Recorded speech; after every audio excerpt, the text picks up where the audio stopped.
Here in the appeal of MC Noel Hosein, formerly MC Noel Egbert, against Attorney General of Trinidad and Tobago. Mr. Hosein. Yes. Good morning, my lords. Good morning, my lady.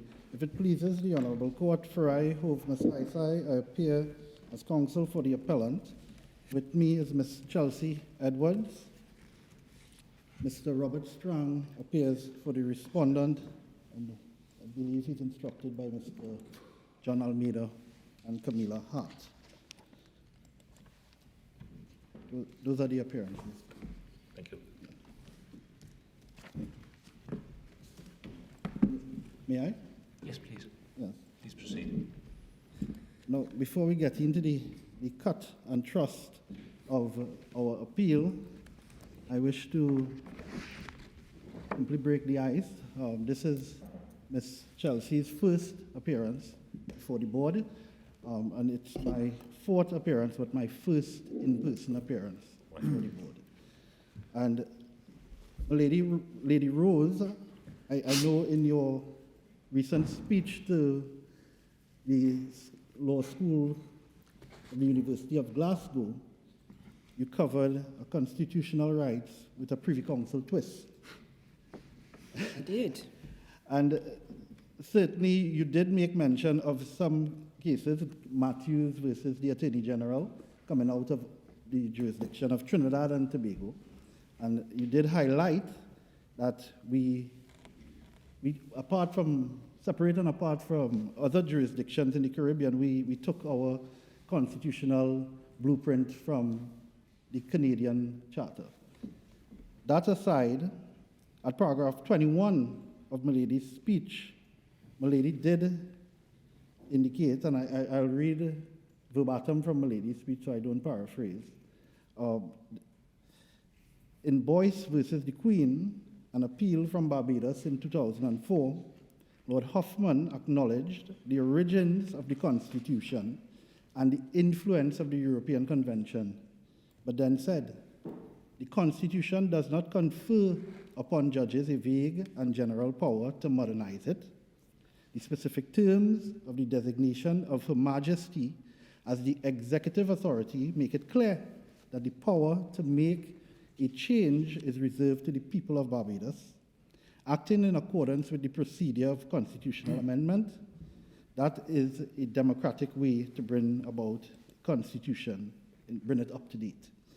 Lord Hoffman warned that a court can concern itself only with the actual constitution and not with what it thinks might be an ideal one. And I'll start my submission from there. And my lord and my lady,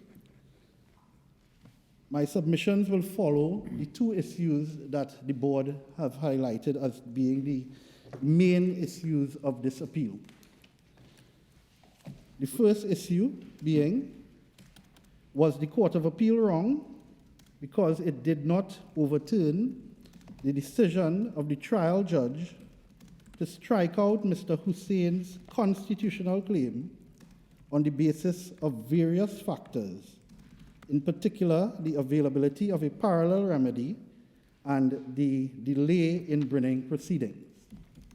So I intend in my submissions to go through the reasons why the Court of Appeal and the trial judge erred in law and why they erred in fact. Multiple reasons were given for coming to a conclusion of there being an abuse of process of the court. The main reason being delay. The other sub-reasons, and I say that very respectfully to the judges below, but the sub-reasons were relitigation, it being prolix, and there being a parallel remedy.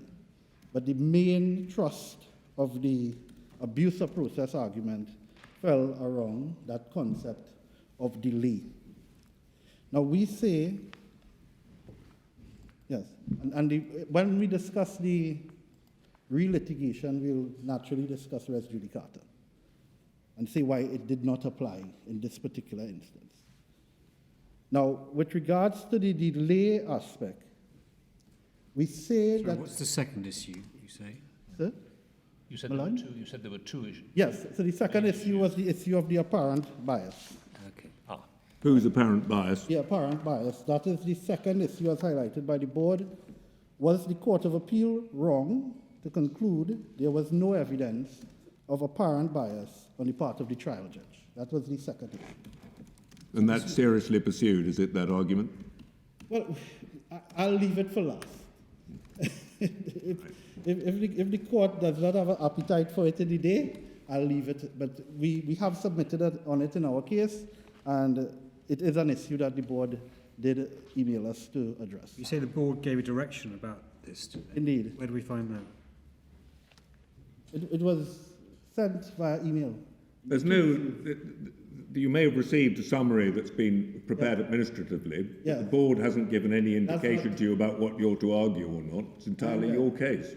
I'm guided. But those were the two main issues that we submitted on. The issue of the abuse of process and the issue of the apparent bias. But you're saying there's some document which the... Yes, so Where do we it's the find that? document that was circulated to the parties. I believe it's the, as Lord Laker said, the summary that's produced by the court for the Yes. public. No, This is just an administrative summary. It's not I'm guided. a document from the court. Oh, I see. Thank you, Lord Legat. and it Right. should not consider that it limits you in any way, Thank you. raising matters which are Thank you, my properly lord. within the scope of your appeal. And this is a document which is produced for as a summary, and it's produced for the benefit of the public. Thank you, my lord. Thank you, my lord. So, as I said, I'll start with the issue of the abuse of process. Now, firstly, we say that the trial judge got it wrong, and certainly the Court of Appeal, in following the trial judge, also got it wrong by not taking into consideration relevant authorities on the abuse of process doctrine. We say, and we agree with our learned friends, Mr. Strang in his case with Aldi Stores Limited versus WSP Group. Now that particular case, Lord Justice Thomas would have summarized the abuse of process doctrine as put forward in Johnson v. Gorwood, and in particular Lord Millett and Lord Bingham. And we say that is the test. That is the correct test for an abuse of process. So you accept that Johnson and Gorwood is the correct test? Yes, please, my lady. So we say that the both courts did not consider those authorities.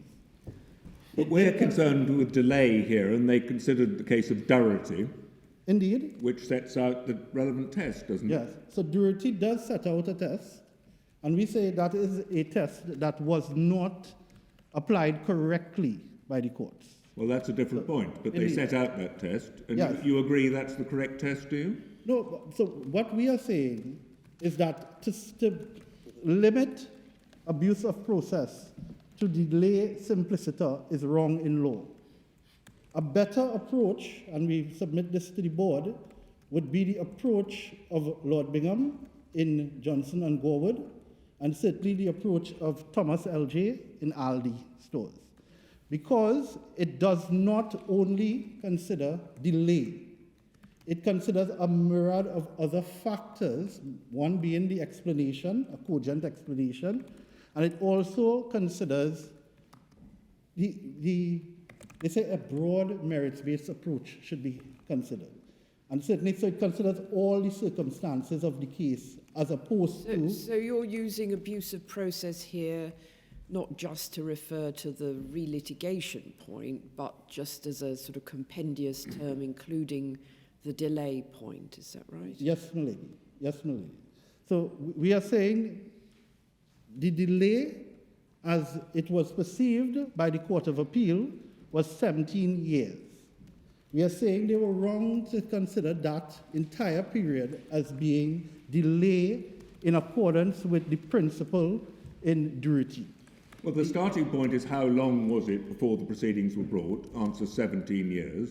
Yeah. Next question, is there a cogent explanation Yes, for that delay? And so Correct. that is going to be the key here, isn't it? Correct. Whether there's a cogent explanation for bringing the claim after 17 years, or if there isn't. correct, If correct. there is, the claim should proceed. If there's no cogent explanation, end of claim.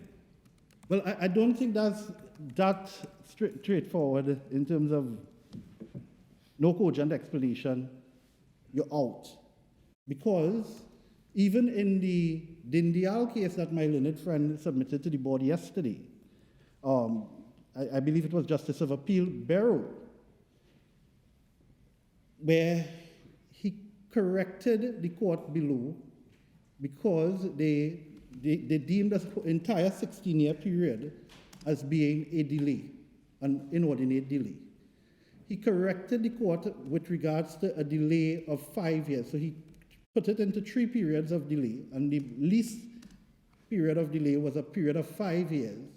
And he said that that 5 years, even without a cogent explanation, because of the fundamental rights that the Constitution affords a citizen, he would not consider it as an inordinate delay to bar a citizen's rights under Section 4 of the Constitution. Well, that's a distinct Yes. matter, I think, Mr. Masasa, but I think the board would be greatly assisted if you could help us as to The whether explanation. there is a cogent reason why the proceedings were not brought Yes.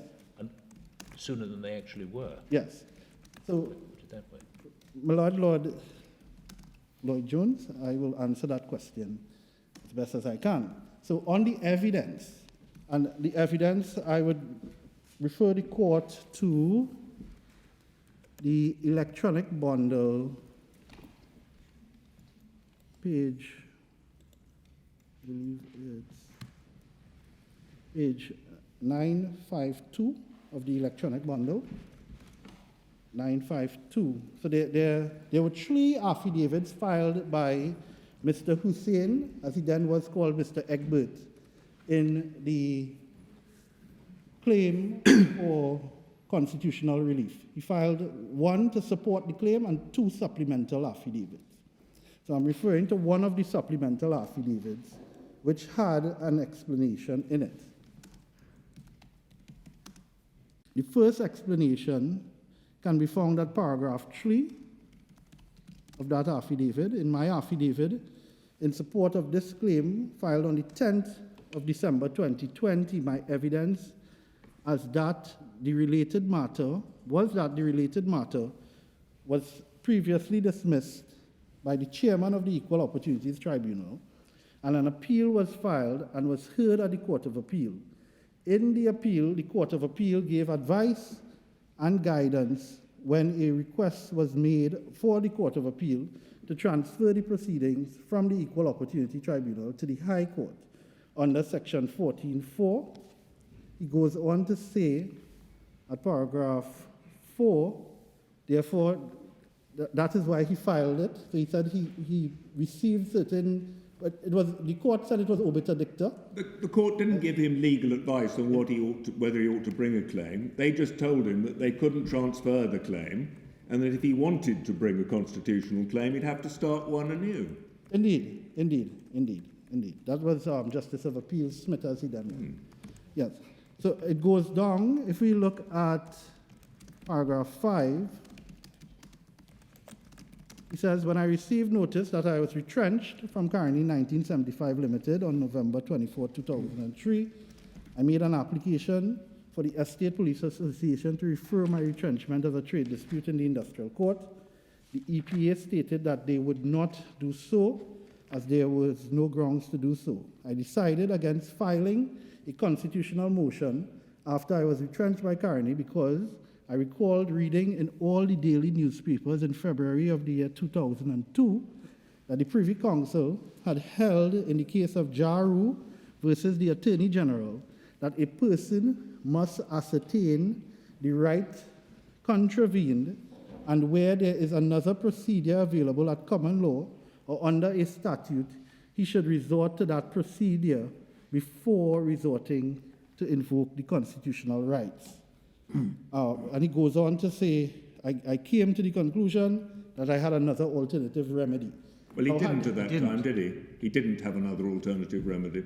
Well, Or unless judicial review was one. well, But he didn't in do that. his layman's opinion, upon reading the Jaru decision, he came to the opinion that a right afforded via statute Yes. was an alternative remedy. I know, but at that stage there was no Operational- statute hadn't come into operation. It was not operational, but there was the statute. Well, I know, but there wasn't an ability to bring a claim under it, was there? The statute had been brought into force, but there was no machinery It was not as required operational. by the statute to enable him to pursue the claim. So there was no effective remedy there. Well, so I'd like to take the court to the judgment of the Court of Appeal in his first procedural appeal, please. And that is at page 1403 of the electronic bundle. 1403.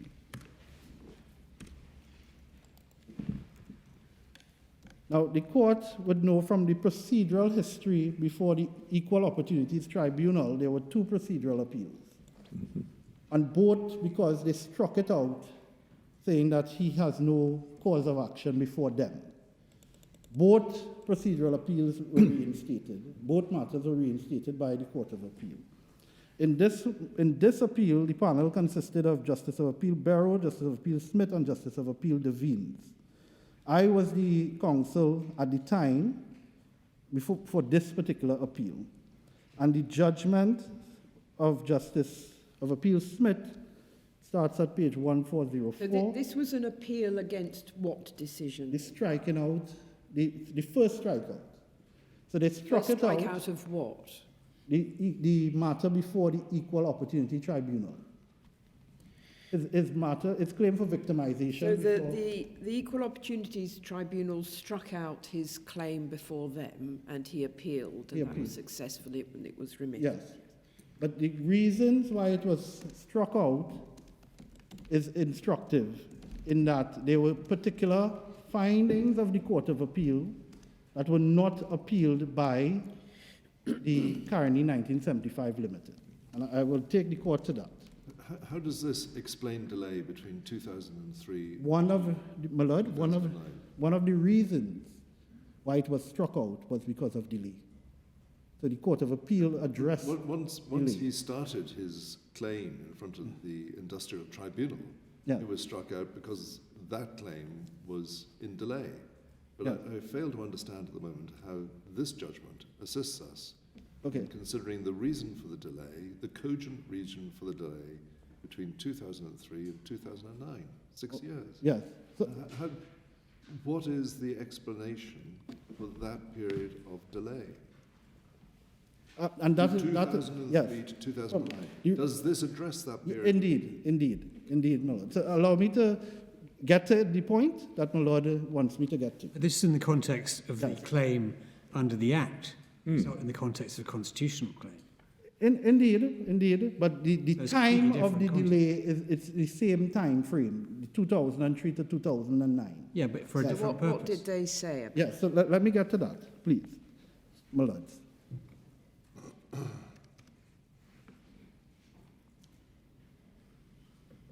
Okay. So the second area of the decision, I'm reading from the bottom of the electronic bundle 1404. The second area of the decision was that whether this claim fell outside a 6 months limitation provision provided for in section 32 of the Act. These matters go back to 2003, and the first complaint was made some 6 years later in 2009, and there were no exceptional circumstances that they saw that allowed the appeal to go forward. Now, these were the findings of the tribunal. They said, under the Act, you have 6 months from your issue arising to approach the commission, for the commission to investigate, and then the commission will then, upon investigation, if they have sufficient evidence, they will bring a claim on behalf of the individual in the tribunal. So the tribunal had struck it out because he brought the complaint 6 years after the cause of action arose. And the respondent didn't plead the limitation. And Right, yeah, so he says, I will deal firstly with the second issue of limitation. Counsel for the respondent accepts that the limitation as a defense must be pleaded. This was never done, and nor was there an amendment to plead the limitation, so that the point could not properly be taken without the amendment. In any event, the complaint was actively investigated by the Equal Opportunities Commission outside of the limitation period. So there is an issue of waiver and estoppel which would have applied to this limitation issue. But all this shows is that he was, in the event, allowed to proceed with a claim under the Equal Opportunities Act. Indeed. It does not provide any reason for his choice not to bring proceedings, a constitutional claim. Yes, but the reason he didn't bring a constitutional claim was because he chose to wait and see if a remedy became available under the Equal Opportunities Act, when he could have brought a constitutional claim at any time between 2003 and 2009. He could have, Yes. except he could have had the law in Jaru not exist. That's No, not because of the law.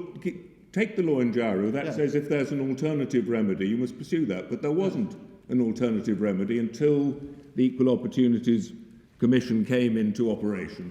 Yes. So during all that period, it was his choice to wait rather than to bring a constitutional claim, wasn't it? Well, that statement has to be premised, and could I finish what the Justice of Appeal Smith was saying?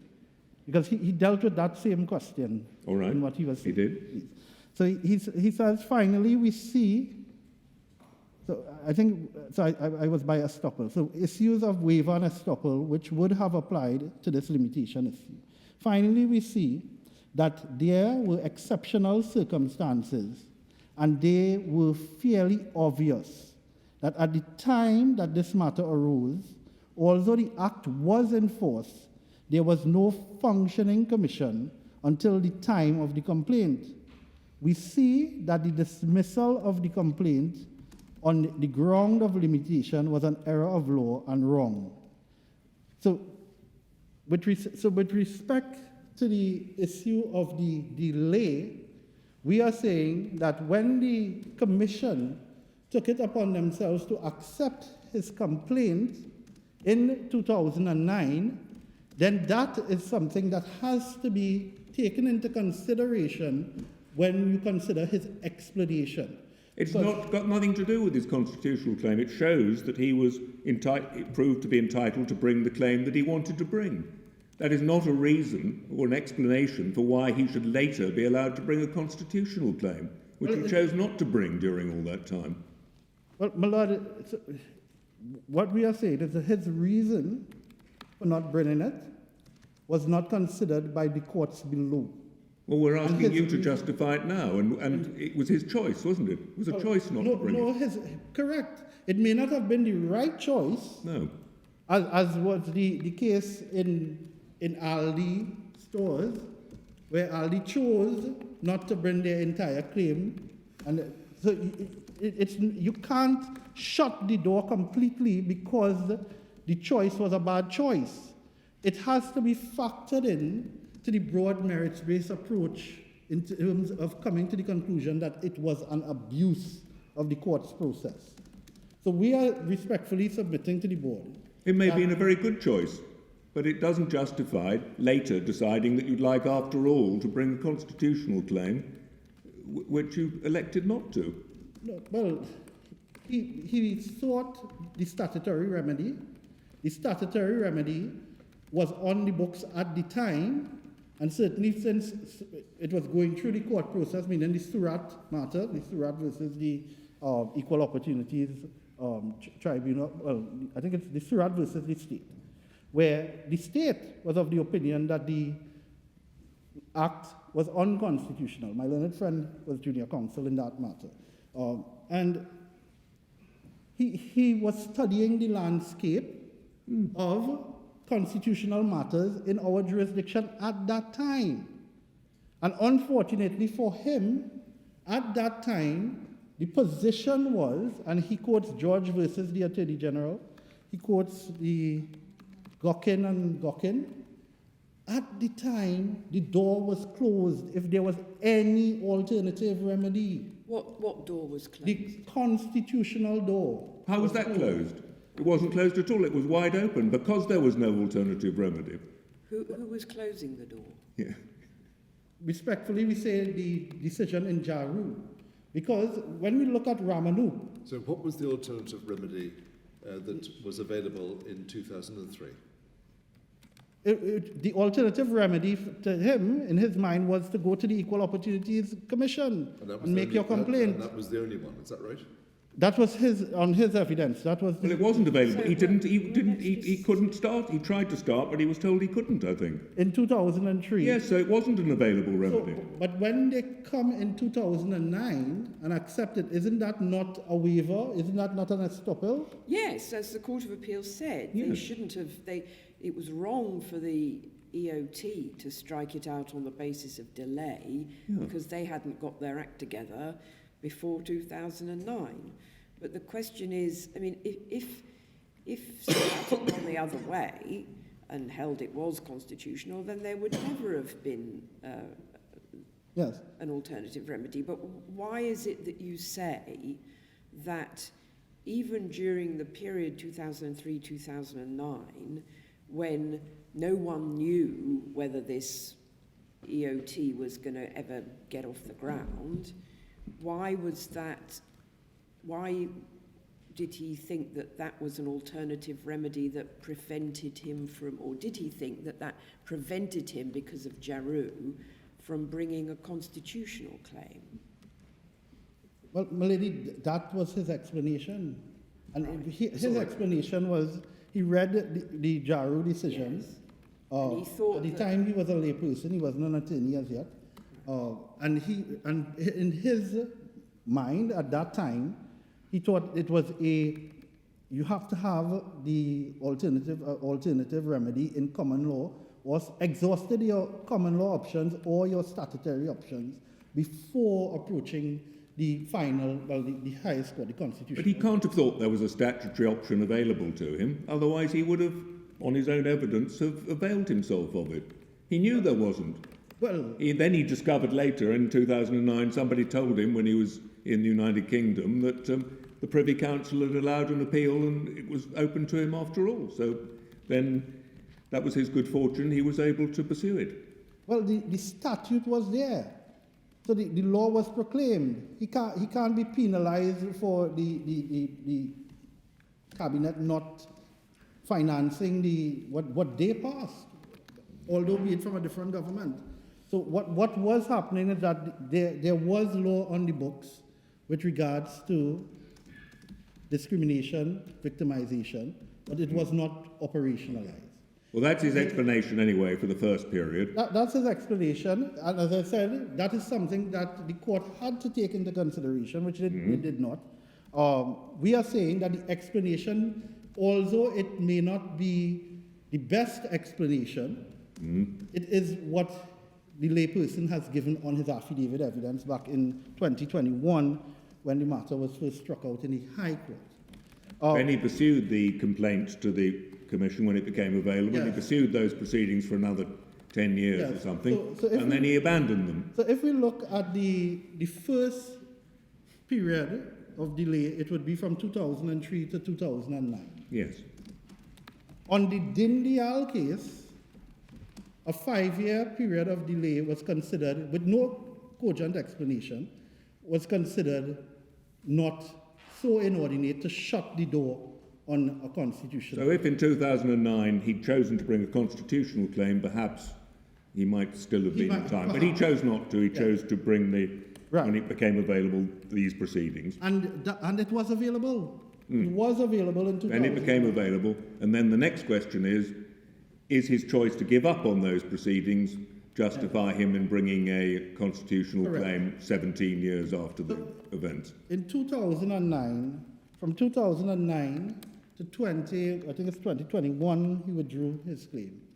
It was not as in Duruti, because in Duruti the magistrate sat back on his rights. He did not implement anything. There was no activity in any tribunal or any court of superior record.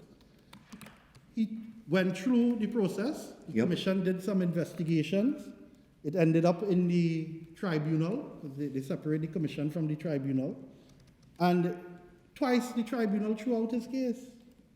Twice. And he got it back again. And he got it back again. On the second time, on the first time, and the first time they threw it out, the Court of Appeal sent it back and said, have a trial on the issue being victimization. They sent it back with a direction.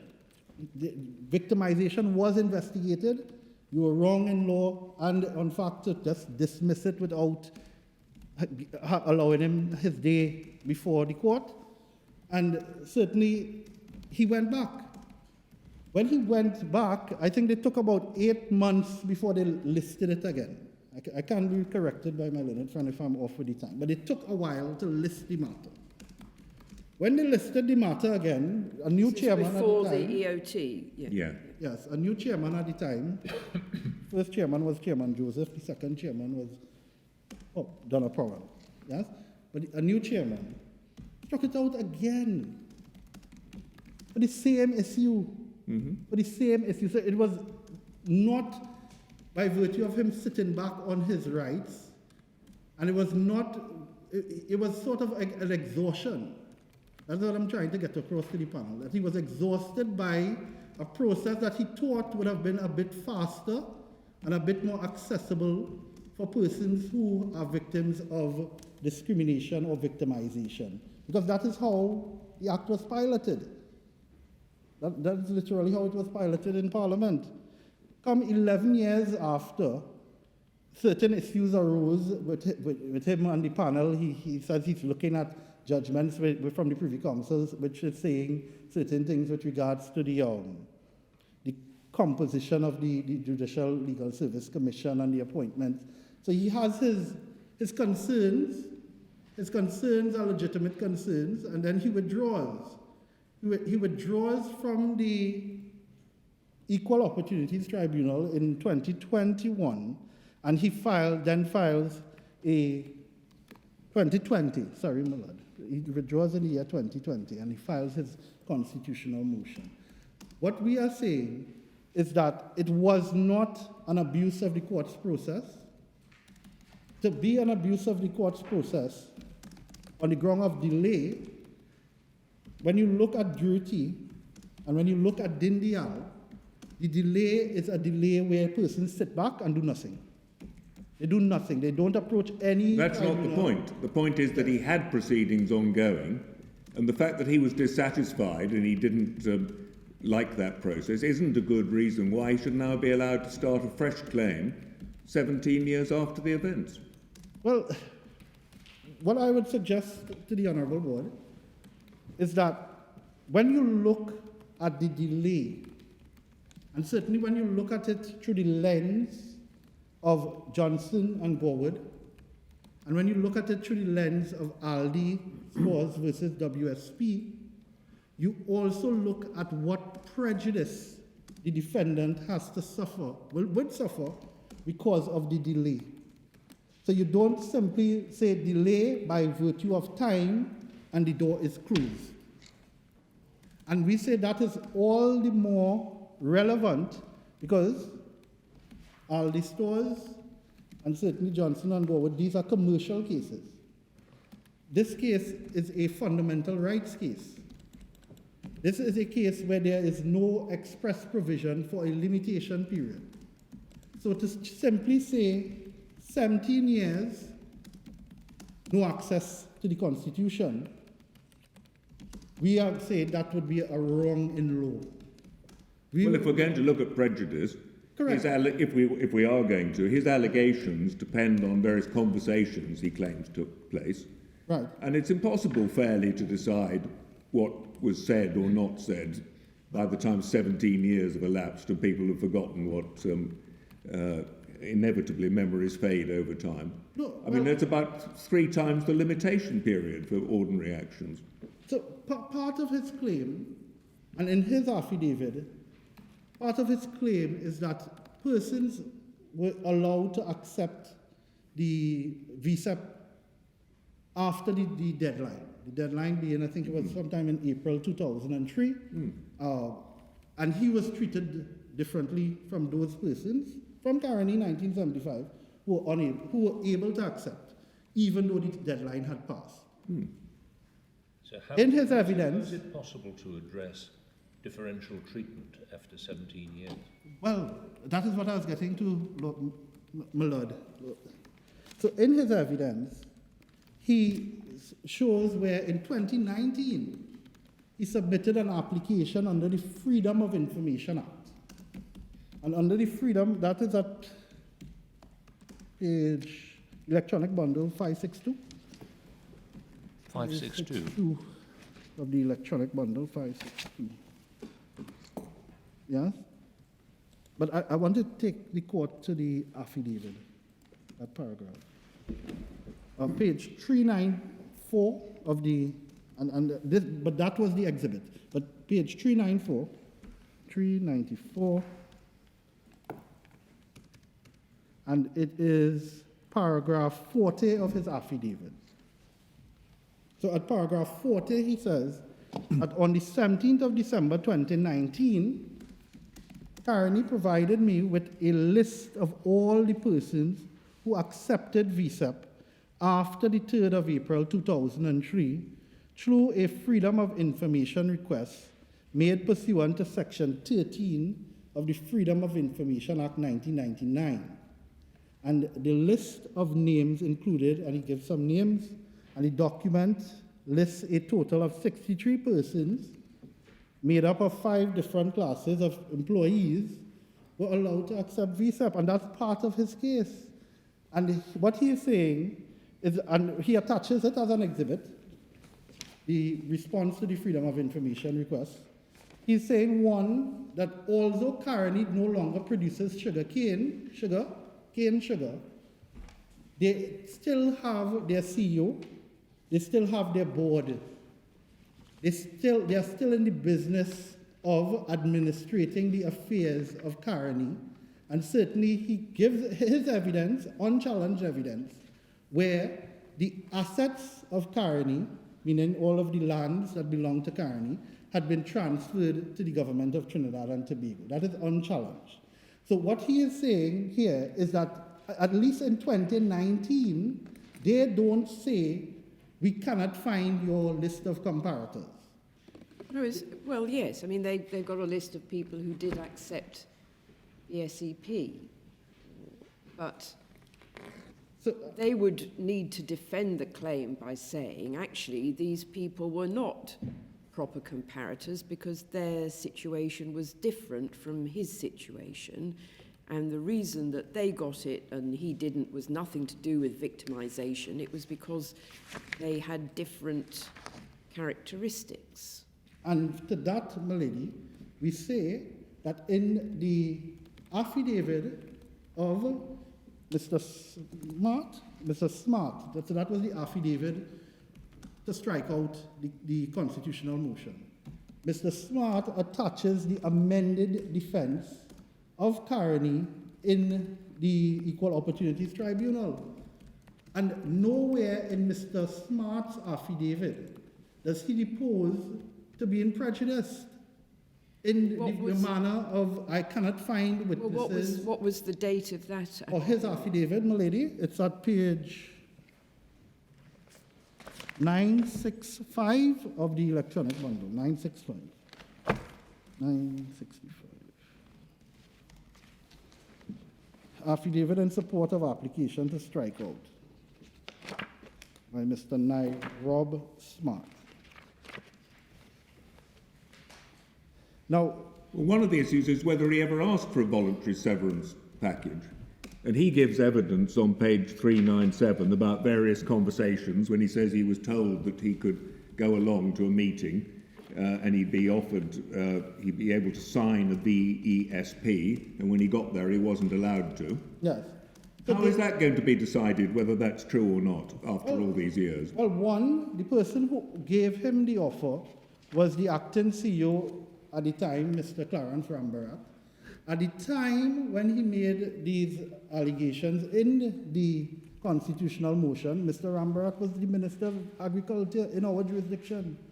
So it's not like if they say, what, we cannot find Mr. Rambarat. No, but he's now being asked to remember what happened 17 years ago. And he's also, well, one also has to deal with the fact that on page 980, in the EOT proceedings, it seems that Mr. Hosein's account was a different one, and that he went along to the meeting not to sign a VSEP, but because he was being given an opportunity for re-employment.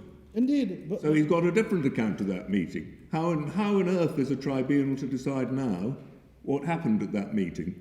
So what I would suggest, my lord, what we had put in our speaking note was a case of Alana Mohan versus Prestige Holdings. Now, in that particular case, it's a Court of Appeal case from our jurisdiction where they dealt with delay, but on the common law aspect.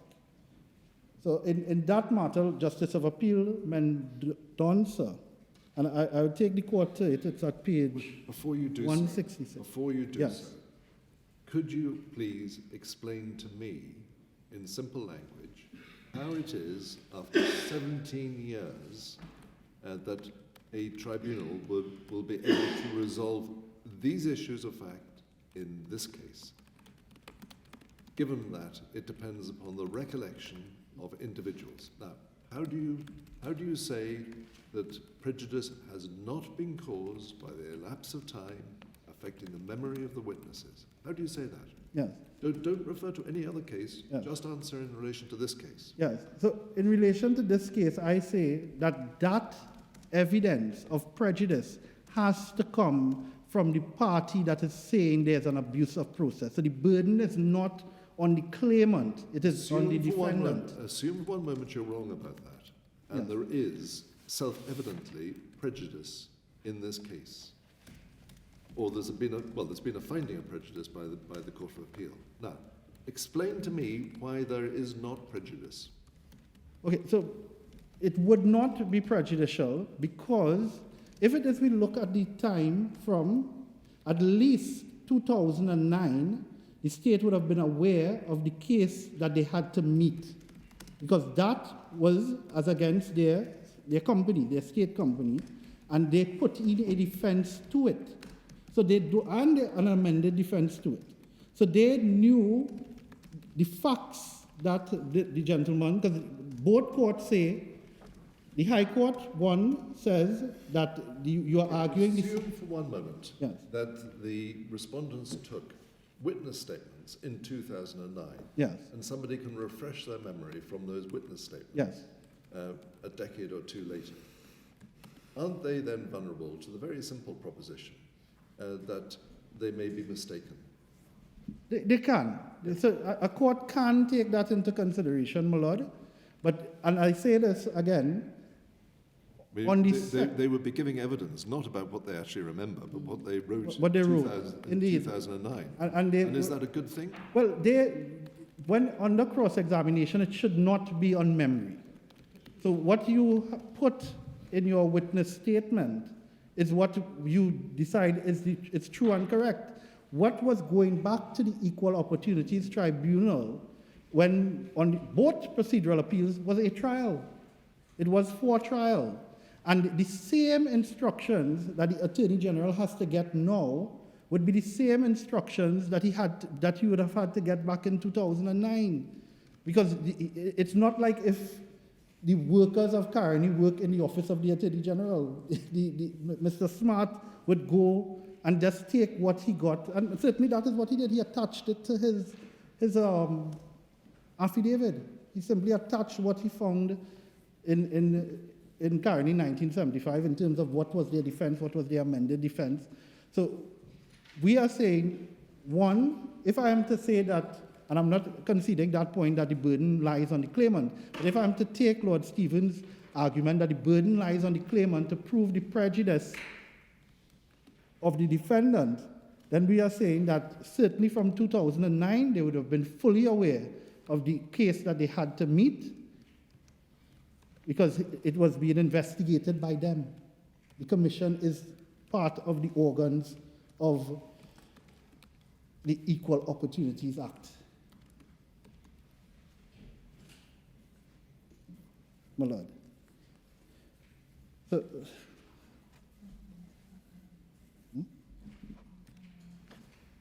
yes. So, and I was going to refer to the court respectfully to how, in our jurisdiction, we deal with delays in common law.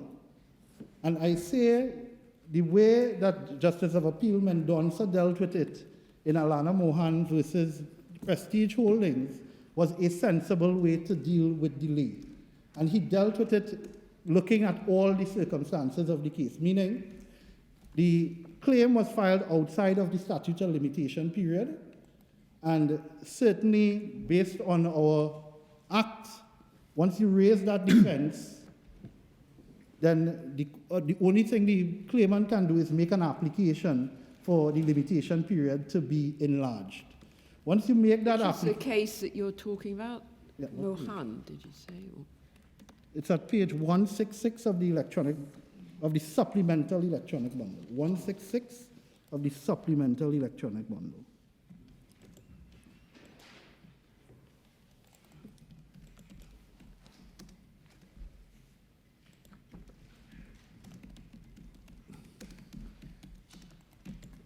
And where is the passage you're on?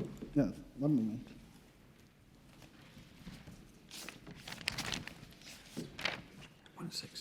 Supplemental.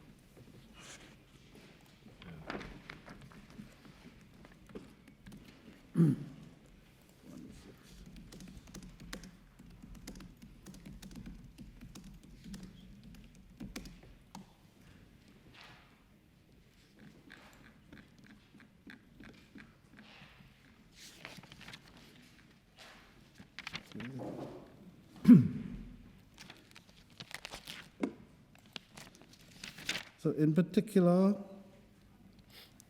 if we look at page 186 of the electronic bundle,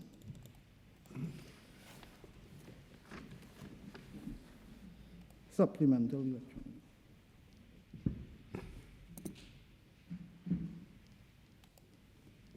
One moment.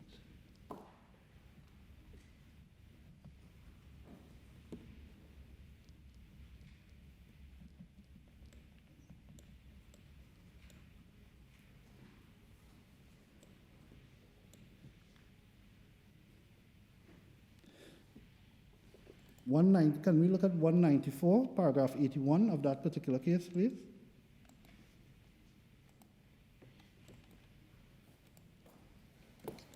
Now, at paragraph 81, Justice of Appeal Mendonça. Paragraph 81. 81, yes.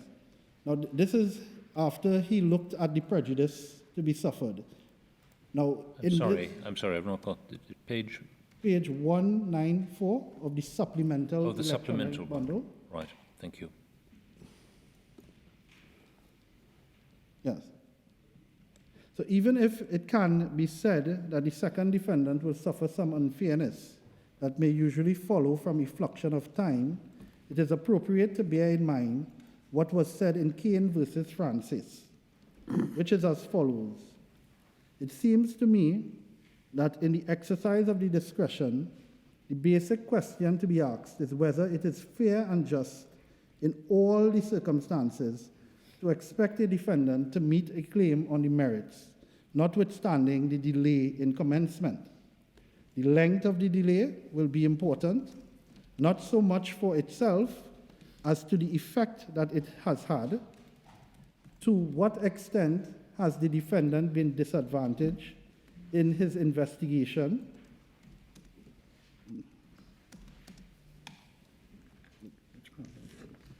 One moment.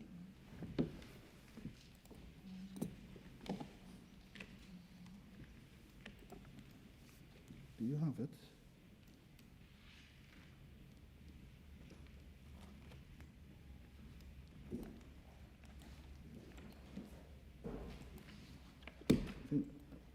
So on the next page, it's of the evidence in respect of the issues of both.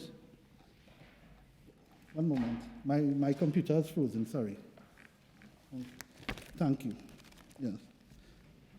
So to what extent has the defendant been disadvantaged in his investigation of the claim and or the assembly of evidence in respect of the issue of both liability and quantum?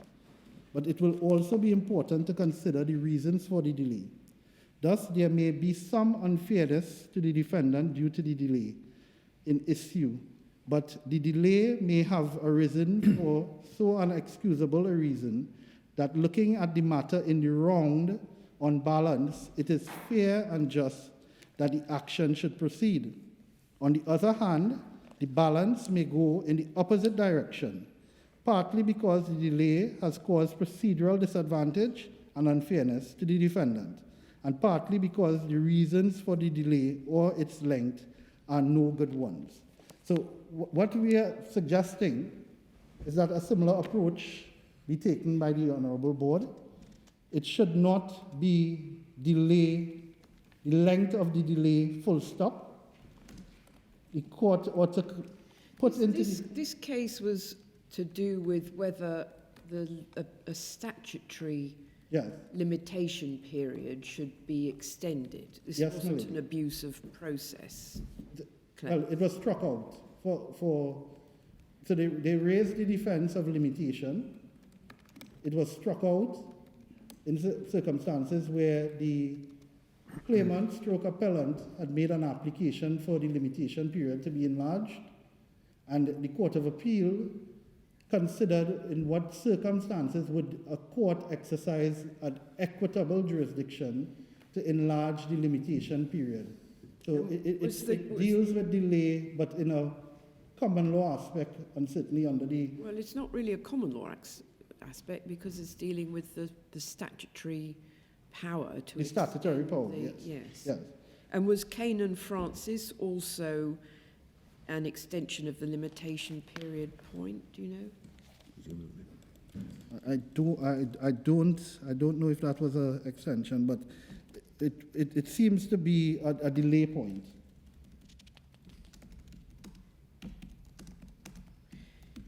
So on the issue of delay, we accept that there was delay, but we say that our Constitution does not expressly prevent you from bringing a late claim. And certainly if that was the case, then it would have been expressed in our Republican Constitution. Mm-hmm. However, delay can be considered in the mix when a court is considering what is amongst an abuse of process. But we say that delay on its own does not amount to the abuse of the court's process. The court ought to take into consideration the explanations. We say the courts below did not take into consideration the explanations as per the affidavit evidence. We say that even if the explanation was not the best explanation, it was what was available to a lay person at the time. He made a decision.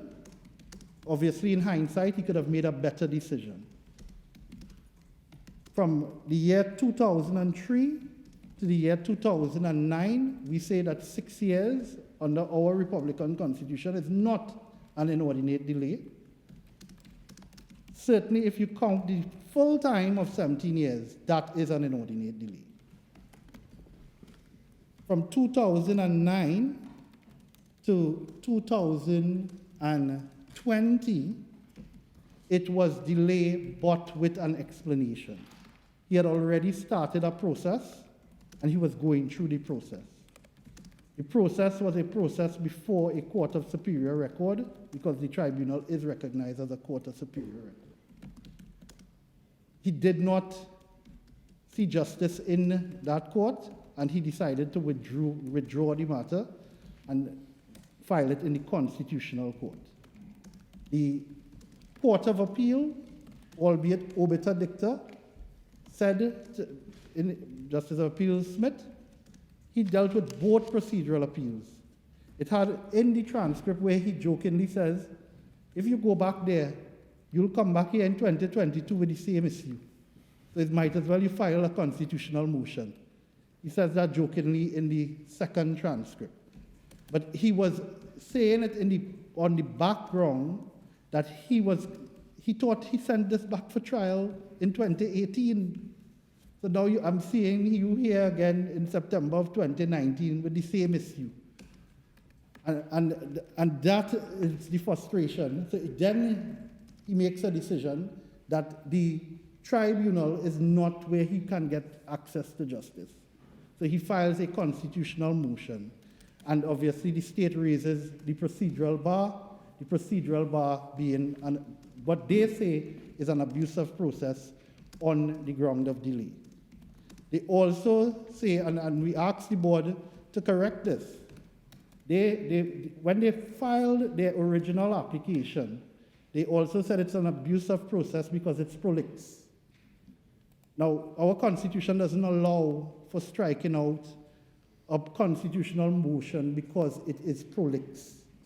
And it would be a sad day if judges in our constitutional first instance court of the opinion that you can strike out a constitutional claim because it's prolix. And they get that from part 26.12D. Well, I don't think the Court of Appeal felt the need to deal with that point. And I pray that, but they did not say that the judge was wrong to strike out on prolix. They just said we're not dealing with it. So I'm saying it here today that it ought not to be. And we bear in mind what Lord Mann said in Real Times and Renoir. I believe it was at paragraph 17 where he says that before you strike out, you may strike out because it's a discretion. You exercise all that you can before you strike out. And certainly if a claim is prolix, you can exercise some more robust case management before you say outside for a prolix affidavit. In this particular case, the affidavit, which was over 100 paragraphs, the original affidavit, was filed by Mr. Egbert as he then was in person. So sometimes when you're dealing with your own matter as a layperson, you may be prolix, but certainly it should not be a substantive hurdle in bringing a constitutional motion. Apart from that, there was the issue of the relitigation, which the court made a finding of, saying that in the High Court, they said it was a litigation of constitutional issues. Certainly, Justice of Appeal Kukaram said he's not agreeing with that, but the issues are the same, but they were not constitutional issues. We say, with regards to relitigation, the authorities, and the same authority of Johnson and Gorwood, Lord Bingham speaks to relitigation. He speaks to there having to have been adjudication. Now, there was a withdrawal, and we say there was a withdrawal because of frustration with the system that he was operating in. I'm sorry, there was withdrawal? There was a withdrawal from the tribunal by the appellant. And we said that that withdrawal was based on exhaustion with the system. It was a withdrawal after 11 years dealing with that particular act and the organs that operated. So it was not a withdrawal, an immediate withdrawal, I would say.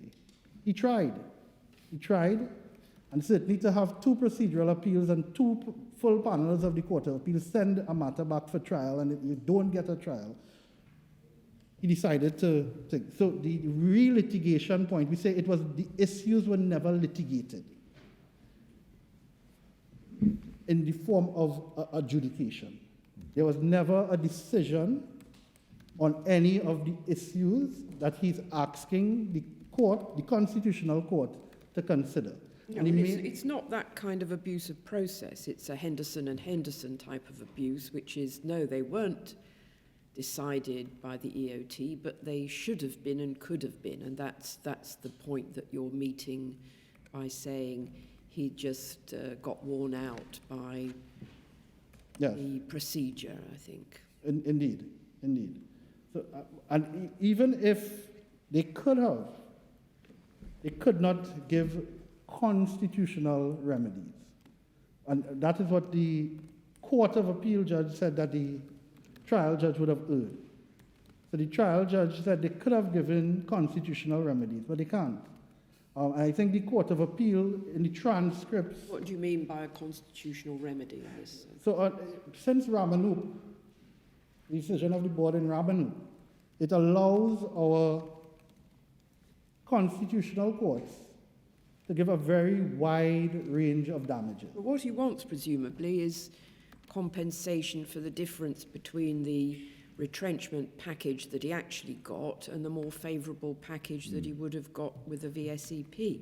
Indeed. But wouldn't the tribunal have been empowered to give him that compensation if They he can only decided give- he had been victimised? Milady, you are right. They can only give compensatory damages. But since Ramanoop, in our jurisdiction, it allows the constitutional court to give exemplary and vindicatory type damages, which they have been doing. So you get more damages, for want of a better word, in the constitutional court because they can take into consideration a wider array of issues. Okay. So even if we are saying he could And have... you're saying that the tribunal doesn't have They that? don't. They could only give what the statute allows, and that is really compensatory damages. So in Ramanoop, the board, in no uncertain terms, said that the Constitution allows for vindicatory damages and not only compensatory damages. Prior to Ramanoop, the courts in our jurisdiction were of the opinion that you could only look at the compensatory element and some aggravating features, and that's where it ends. Naturally, they can make declarations that your constitutional rights were infringed. So we are saying that certainly he could not have gotten the vindicatory type damages as envisaged by the board in Ramanoop.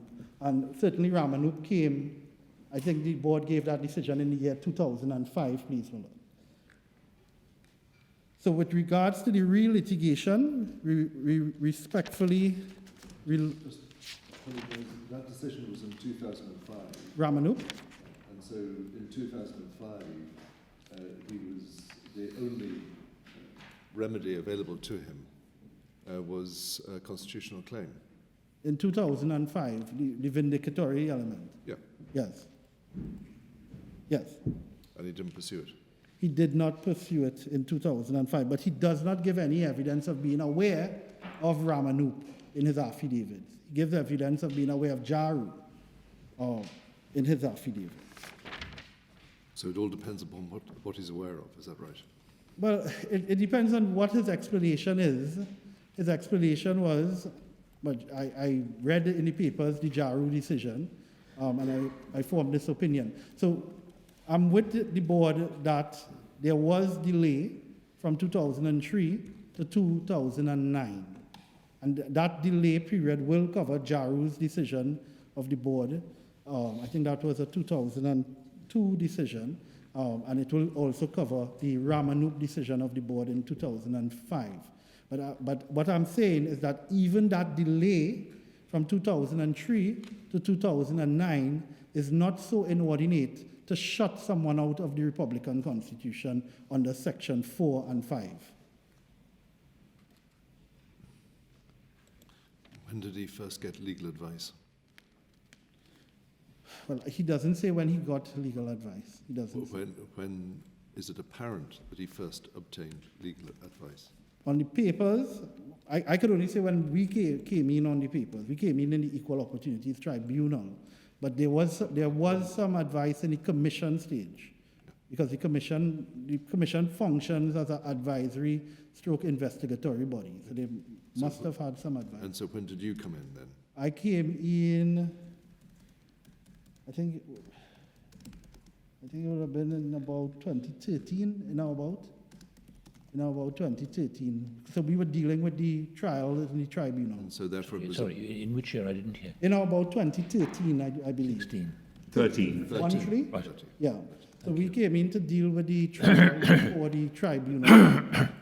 And upon that date in 2013, it would have been apparent that the tribunal couldn't award these Vindicatory damages. and that if you wanted to obtain vindicatory damages, you should immediately bring a constitutional claim. Well, then they might have said it's still an abuse, meaning Well, the issues are being ventilated by a court of superior record. You then file a constitutional motion which will basically raise the same issue. So you're going to be running litigation simultaneously? Well, in Brandt, the answer to that was quite simple. Namely, you bring the constitutional claim and you adjourn that part of the relief. The only relief you couldn't obtain before the tribunal is vindicatory damages. And that is the reason why you say the alternative remedy isn't adequate. You can simply adjourn the constitutional claim.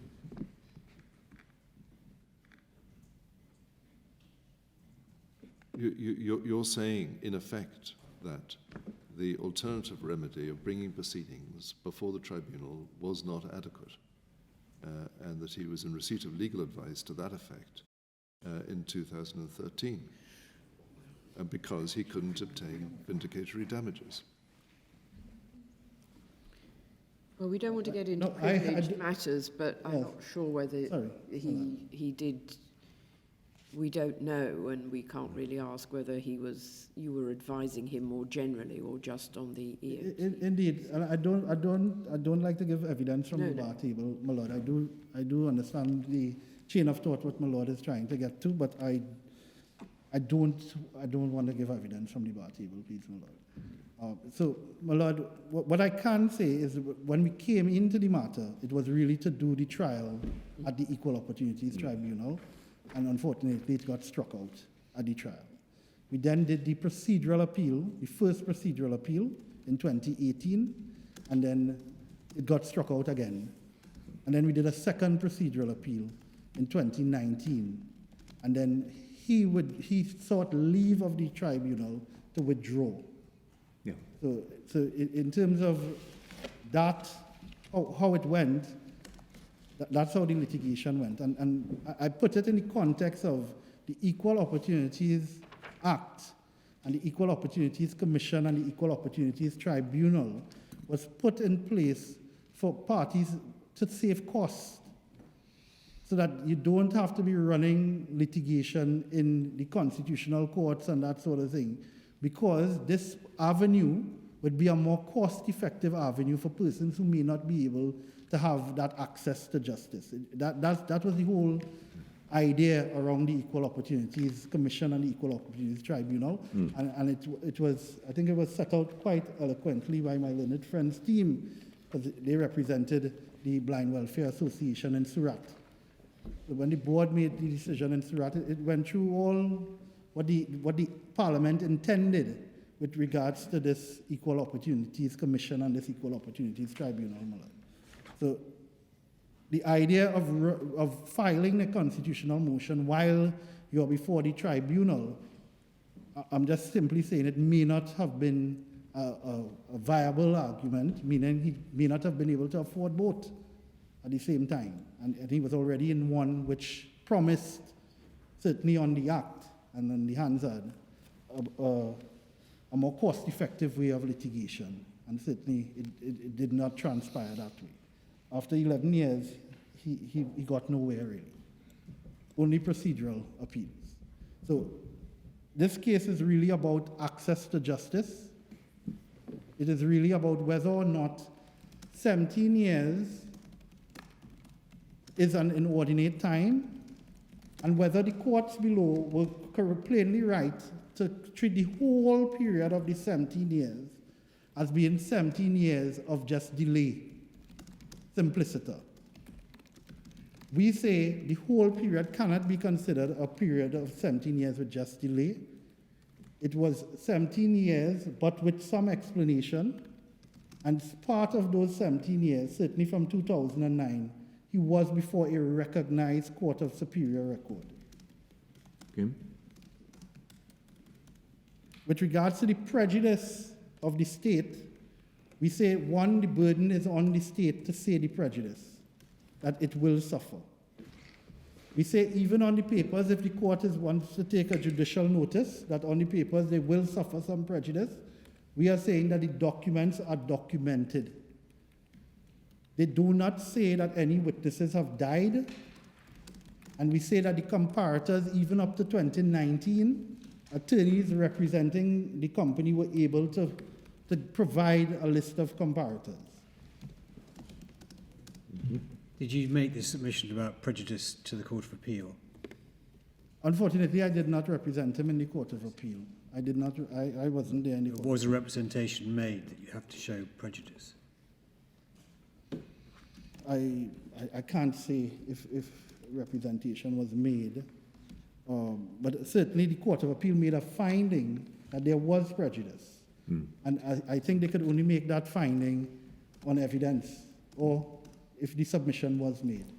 But we are saying that on the evidence, the attached documents that were before the tribunal, and we say that those documents are sufficient to mount a defense.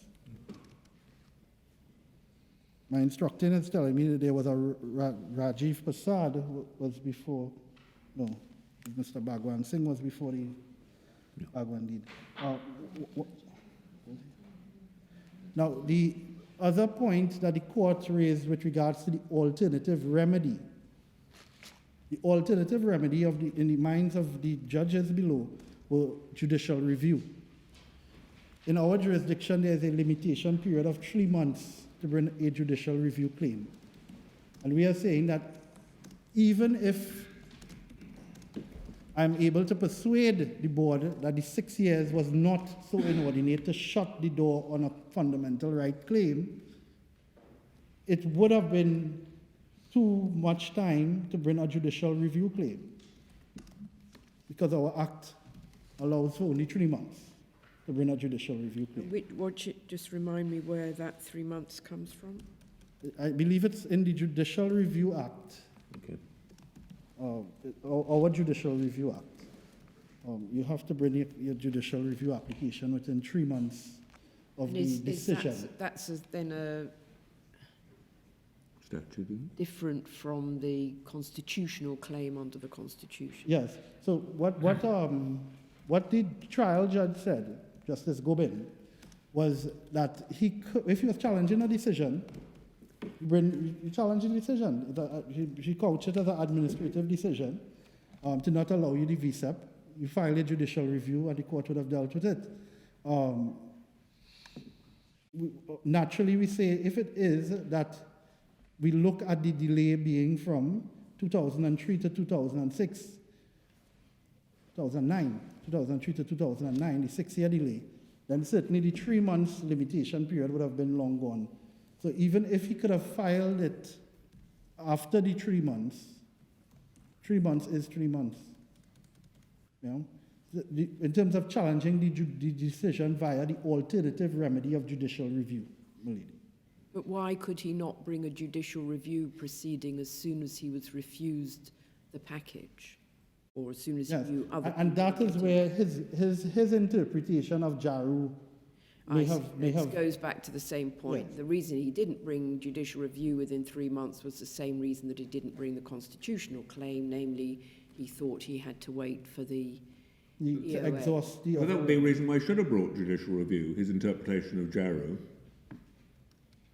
Well, Jarrow would suggest, wouldn't it, that he should bring judicial review because he had to exhaust that before he could try a constitutional claim. what And he was aware of that at the time he received he was told he wouldn't be given a voluntary severance package. No, well, Jaru says that you have to exhaust your common law and your statutory remedies. Yes. So in his mind, obviously we know now he should have gone down that road. But at that time, he was of the opinion that the statutory remedy was not exhausted because it Which existed. statutory remedy? The statutory remedy of the Equal Opportunities Act, because that came into effect in 2001. No, but what about statutory remedy of judicial review? Well, that's an administrative remedy, and even in that, they say you have to exhaust your common law and your... So judicial review is not You're a saying you remedy of couldn't first bring resort. judicial review until the Equal Opportunities Tribunal had been constituted, are you? No, I'm saying that he did not bring the judicial review for the same reason why he did not bring the constitutional motion, because of the misinterpretation of the Jaru decision. And the Jaru decision basically said that before you bring your administrative claim, you exhaust your common law remedy and your... So he thought that the Jaru decision meant he had to wait for the EOT to be set up and bring his claim there Yes. once the statute was proclaimed, and that precluded him, he thought, from either bringing the judicial review or the constitutional claim. Is there evidence of that? And then with regards to the... Is there evidence that that was the reason he didn't bring a judicial review claim? Let me check his evidence. Come back to it, but if there is, Yes, please we refer could... us to it. And under the judicial review claim, could he have got vindicatory and exemplary damages, or is that No. available as a judicial review remedy? Not in our jurisdiction. Why couldn't you rely upon a constitutional right in a judicial review claim? You can rely upon public law rights, that is, the employer took into account inappropriate factors such as bias and prejudice and discrimination. It could also rely upon constitutional rights. No, I'm not sure. So in our jurisdiction, you can bring a mixed claim. Yes. But at the same time, there was that Jaru decision. And I'm just saying that the explanation was... I appreciate the explanation. Yes. But I thought you said that he could not obtain constitutional relief in a judicial review. No. He could have obtained a declaration that was a breach of the Constitution. No, then okay, so you'll have to bring a constitutional claim with your judicial review claim to get constitutional relief. It'd be probably the same facts, but the law would be different. Okay, so So, for it would example, be a useful- court, a court can separate, so you can file a judicial review claim and also claim Section 4 infringements Yeah. under the Constitution. Yes. But a trial judge could say, watch, I'm just dealing with the administrative aspect of it and not the constitutional aspect of it. And the state can say, watch, since Jaru, you can't because they can deal with this elsewhere. I'm just saying that in theory, it can exist. So in theory, you can bring it, but if the court does not allow it, the court could not allow it as well, Well, in theory. So he could have brought a judicial review claim and combined it with a constitutional claim in 2003. He could have. He could have saved the Jaru interpretation. Yeah. Right. Yes? So his cogent, what I'm trying to say, his cogent explanation is that Jaru existed in 2003, and based on how he interpreted Jaru, you had to exhaust your common law remedies and your statutory remedies before you get access to the constitutional court. And in Ramanup, I think it's at paragraph 28, the board did say that. Ramanup is at page... Ramanup. 243 of the supplemental electronic bundle. 243 of the supplemental electronic bundle.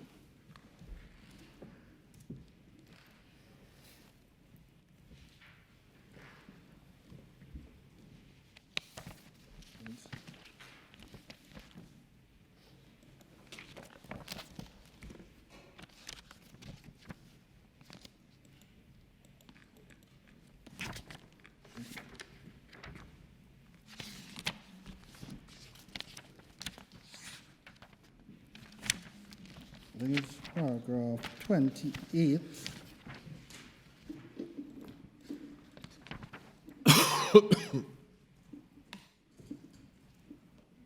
Yes. Now, and And this comes under the heading Misuse of Court's Process. And that starts at page 249 of the supplemental electronic bundle. The supplemental electronic bundle. Yes.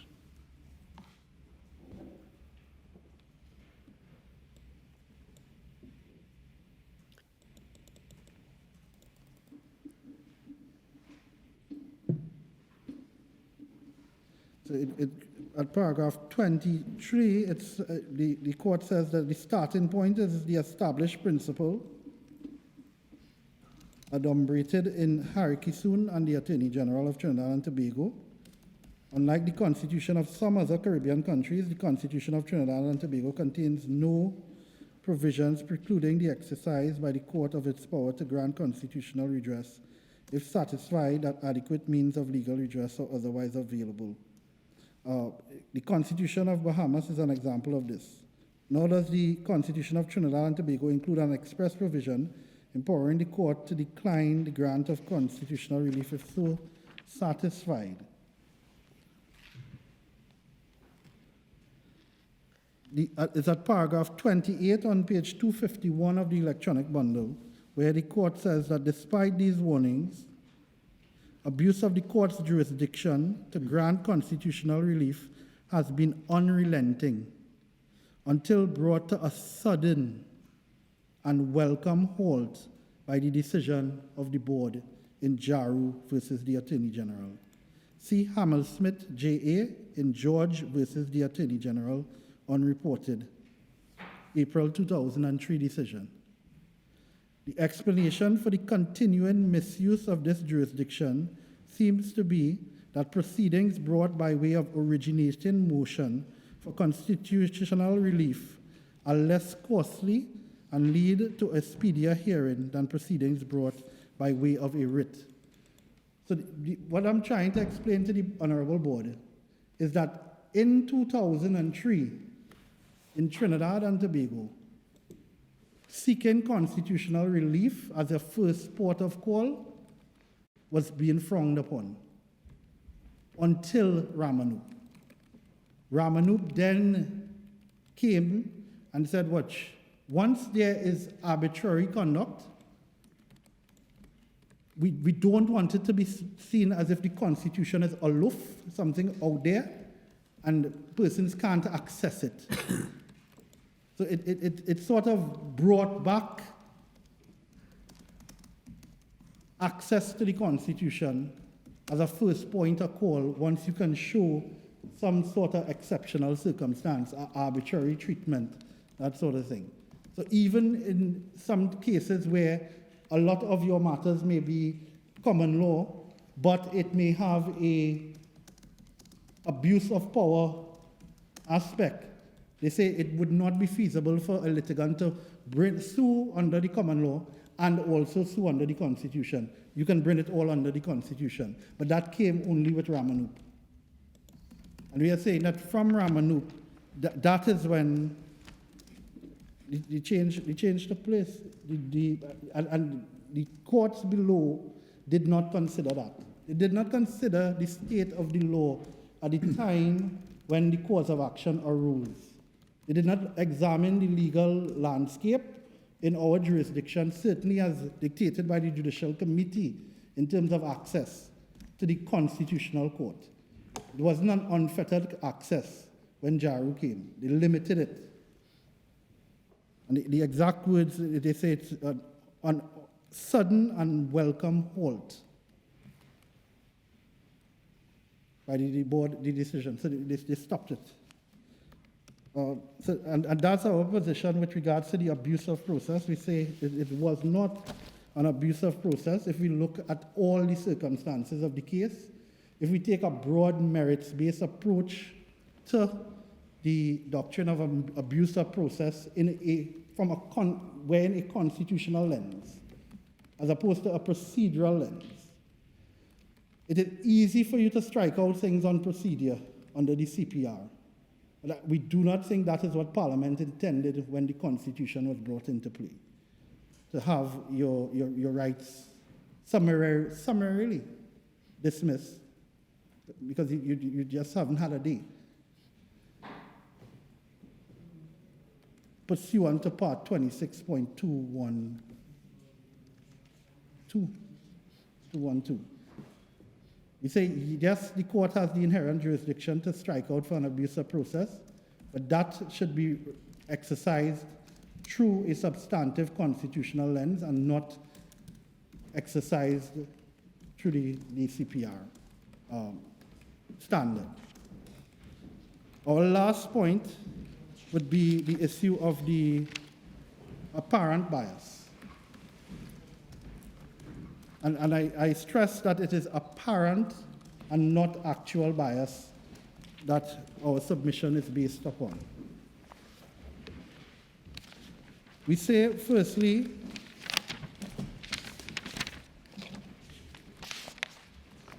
that the law on apparent bias is trite, as I set out in Porter v. McGill, House of Lords. The fair-minded and informed observer, having considered the facts, would conclude that there was a real possibility that a tribunal was biased. That is the test for apparent bias. We say that on two arguments, we say that the trial judge exercised a level of apparent bias. We say, firstly, by her utterances with regards to the matter being so long ago, as well as the matter has taken up so much of judicial time. Now, I accept that it is within a trial judge's case management functions that she can't say the matter was too long ago, so I'll accept that argument. But when it comes to making utterances of taking up too much judicial time, Can you show us what is the passage you're relying on? Which one? The judicial time. Was it written in her judgment? 123. My Lord, can my Lord go to the judgment of the trial judge? I believe she said it in her judgment with regards to the judicial time. 123 of the electronic bundle. Which paragraph of the judgment? One moment, please, my Lord.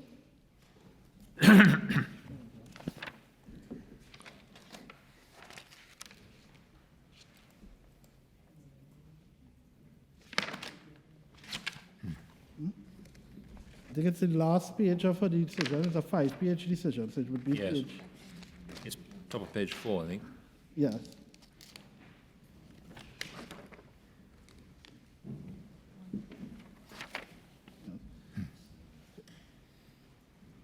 So the trial judge, she says, so the claimant has had more than a fair opportunity to pursue his claim if he had one. Where's that? Sorry. That is right before the orders on page 127 of the electronic bundle. It's 114. Okay, the last paragraph before that. Yes, okay. Yes? So the claimant has had more than a fair opportunity to pursue his claim if he had one. Mm-hmm. He has been allocated more than his fair share of scarce judicial resources. So this was in the judgment that she said it. Indeed. The apparent bias was raised in the appeal. But If isn't that one of the reasons that she gives for striking out? She gives that as one of her reasons. And Well, how one can of the that be grounds. biased? That is her view that she's formed after the hearing of the merits of the case, isn't it?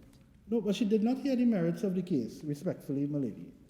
She heard a procedural. The merits of the The application. application. Indeed, but she's making findings with regards to the merits when she has not considered the merits. No, she's not.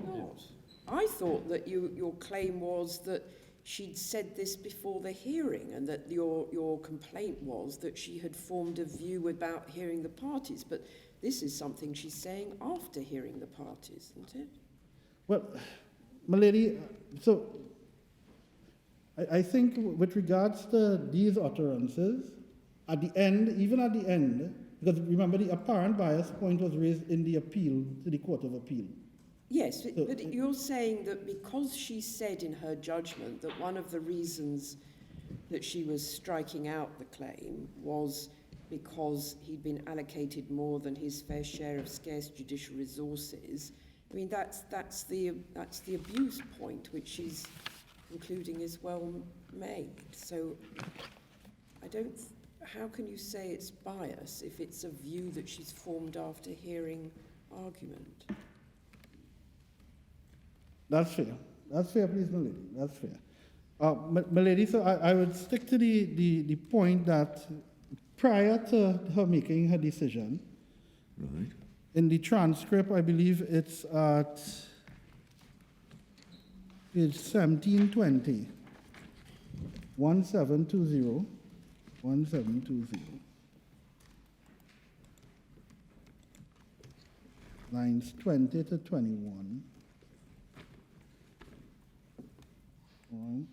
Now, the court, prior to hearing arguments, and certainly prior to knowing what the defense was, because I think at this stage, this was the first hearing where the court was saying that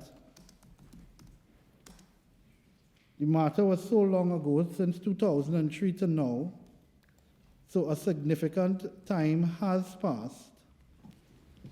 Well, that's true, isn't it? It is true, but the trial judge was saying it in the context of because there was no evidence before the court yet. So even She's though just commenting on the length of time and remarking that it's going to have to need to be, impliedly, perhaps a good explanation for that, or an explanation for that. And providing an opportunity for someone to come back and say why it's wrong. Why on earth is that showing a danger that she's biased?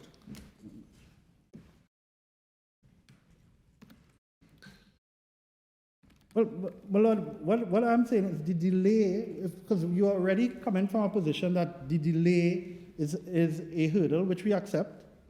But Well, if you accept it, then there's nothing wrong with what she said.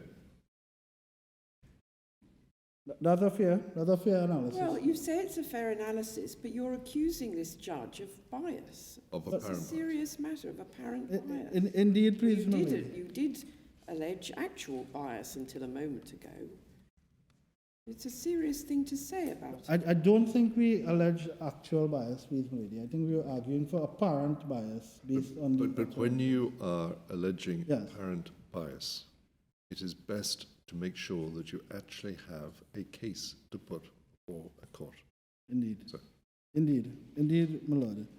My lord, the case of the appellant was that the utterances of the judge prior to the matter, in terms of the length of time, the significant amount of time, and obviously and I'm corrected by my lady that even though the judge in her decision made utterances that he has taken up significant amount of judicial resources, that may not amount to an apparent bias. Well, could I be absolutely clear? Yes. Having looked at those passages now, are you still making a case of apparent bias against this judge? One moment, please, my lord.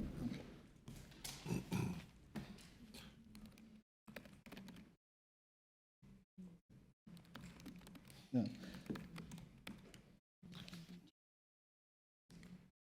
Yes. So, my lord, what we had submitted in the court below, and not myself, but what the appellant had submitted in the court below, was that the extrajudicial communication between the state councils and the judge breached the separation of powers. What the Court of Appeal then did was to bring that into apparent bias in terms of its decision. So it did not treat it as a separation of powers issue. It treated it as an apparent bias, well, they said actual bias. But, so my lord, with regards to the apparent bias issue, I concede on that. So I'm not going to press any further on that. What I'm going to press on was the issue of the communication with the attorneys and the issue of the non-recusal of the judge when the position was made known to the judge and the other side of a complaint to the Judicial Legal Service Commission with regards to the judge. My lord, with regards to that aspect, in the affidavit evidence of Mr. Egbert, as he was, he gave the example, I think it was in his second procedural appeal, where a complaint was made to the JLSC upon having sight of the board's decision in, which one it was? It was the decision where the board said that the composition of the JLSC was unconstitutional at the time. It was Maharaj versus... I thought we were talking about the judge now, not the board. Indeed. So I'm putting it as a separation of powers and a non-recusal So point. just what was this communication between the judge and the attorney? On his evidence, he says that it was communication pertaining to recusal.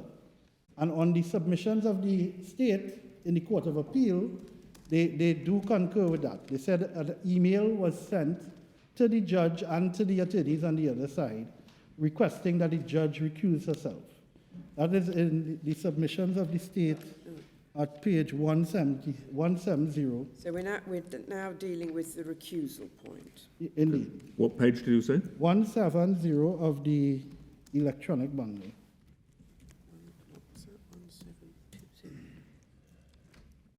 170. Yeah, my lord.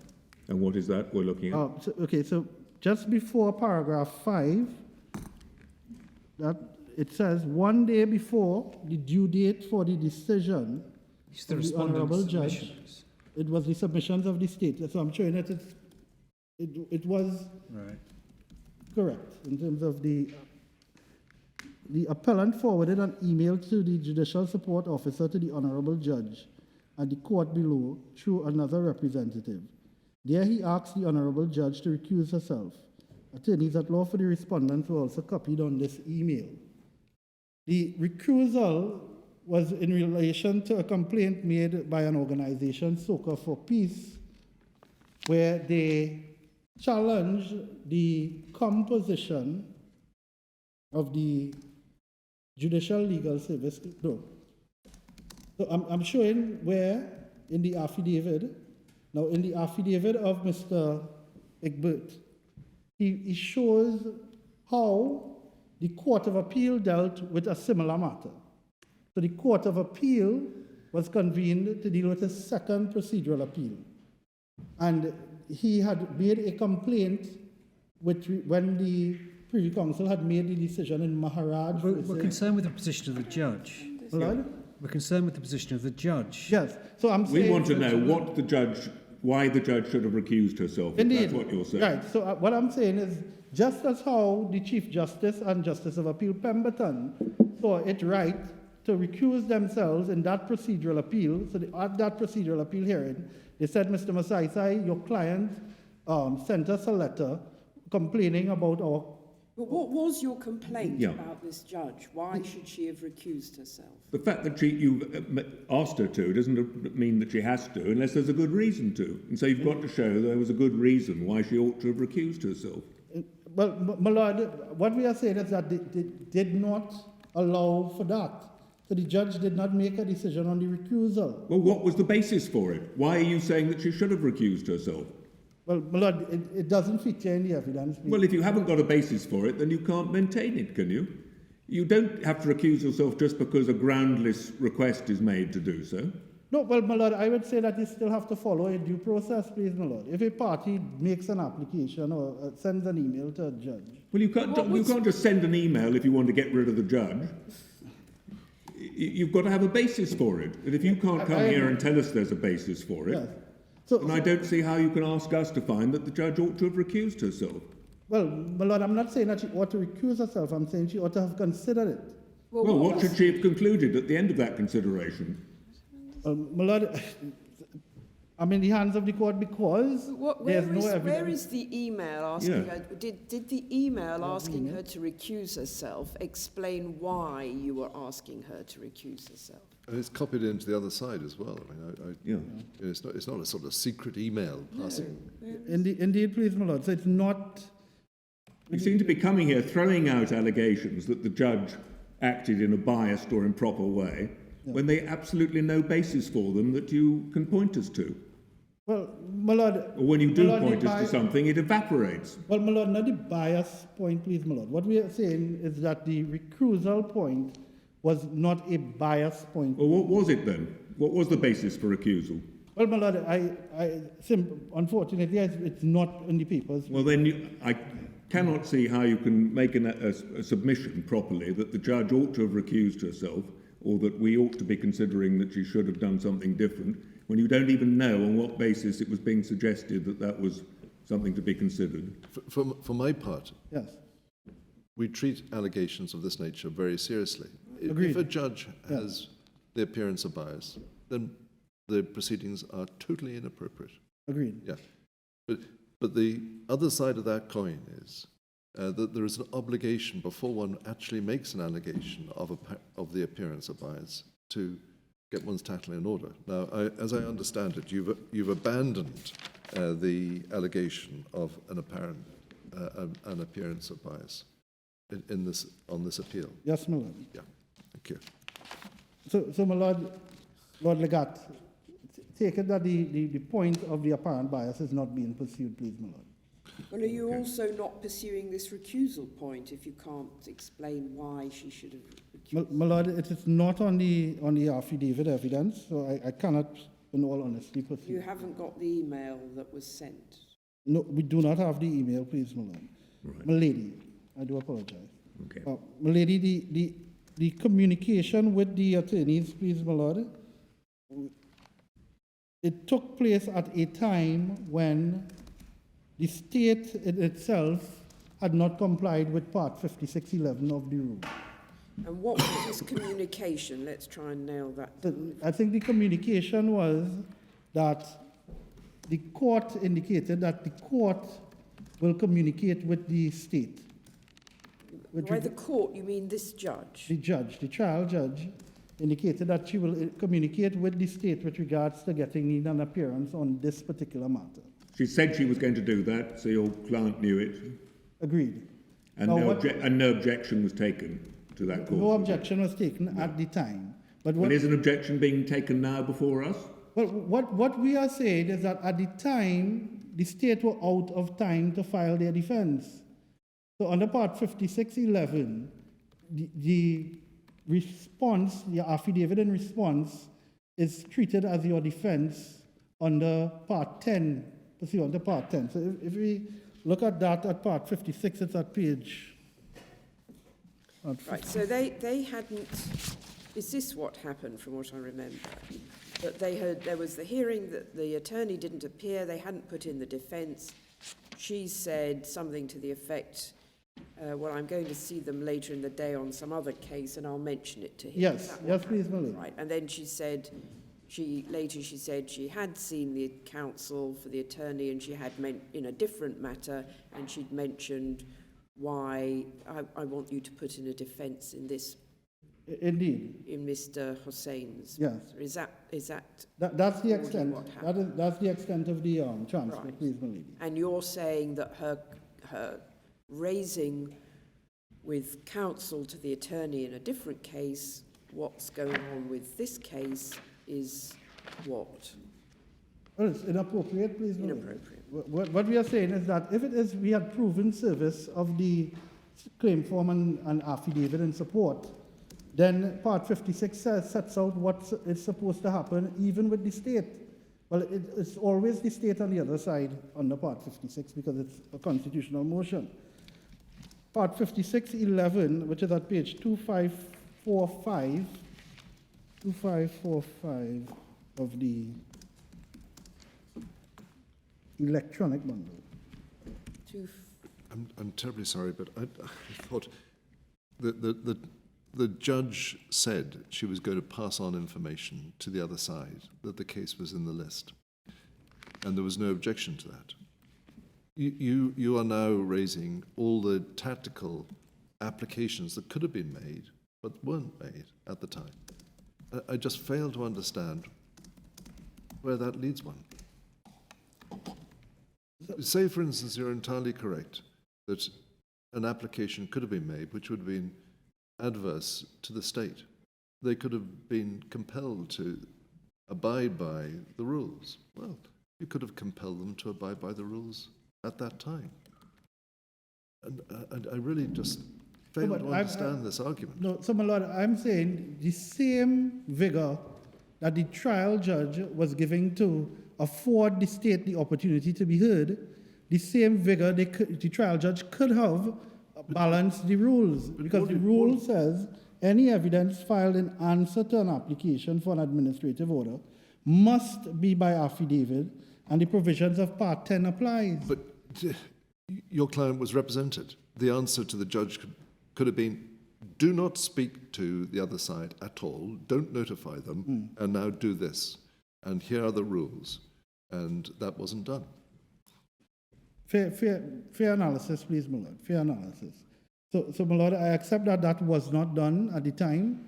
But I'm saying that it was an unfair position, bearing the fact that at the time that that was done, 168 days had passed in service of the claim. So you could have said at the time, or Mr Egbert's counsel could have said at the time, no, they've had every opportunity to file their evidence. They've not.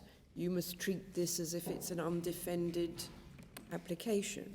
Indeed. Yeah, but you can't not take these points and then store them up so that if you lose at the end of the day, you can then bring them all in as bias or breach of separation of powers, can you? Milady, I'm with Milady in Milady's analysis, please, Milady. I'm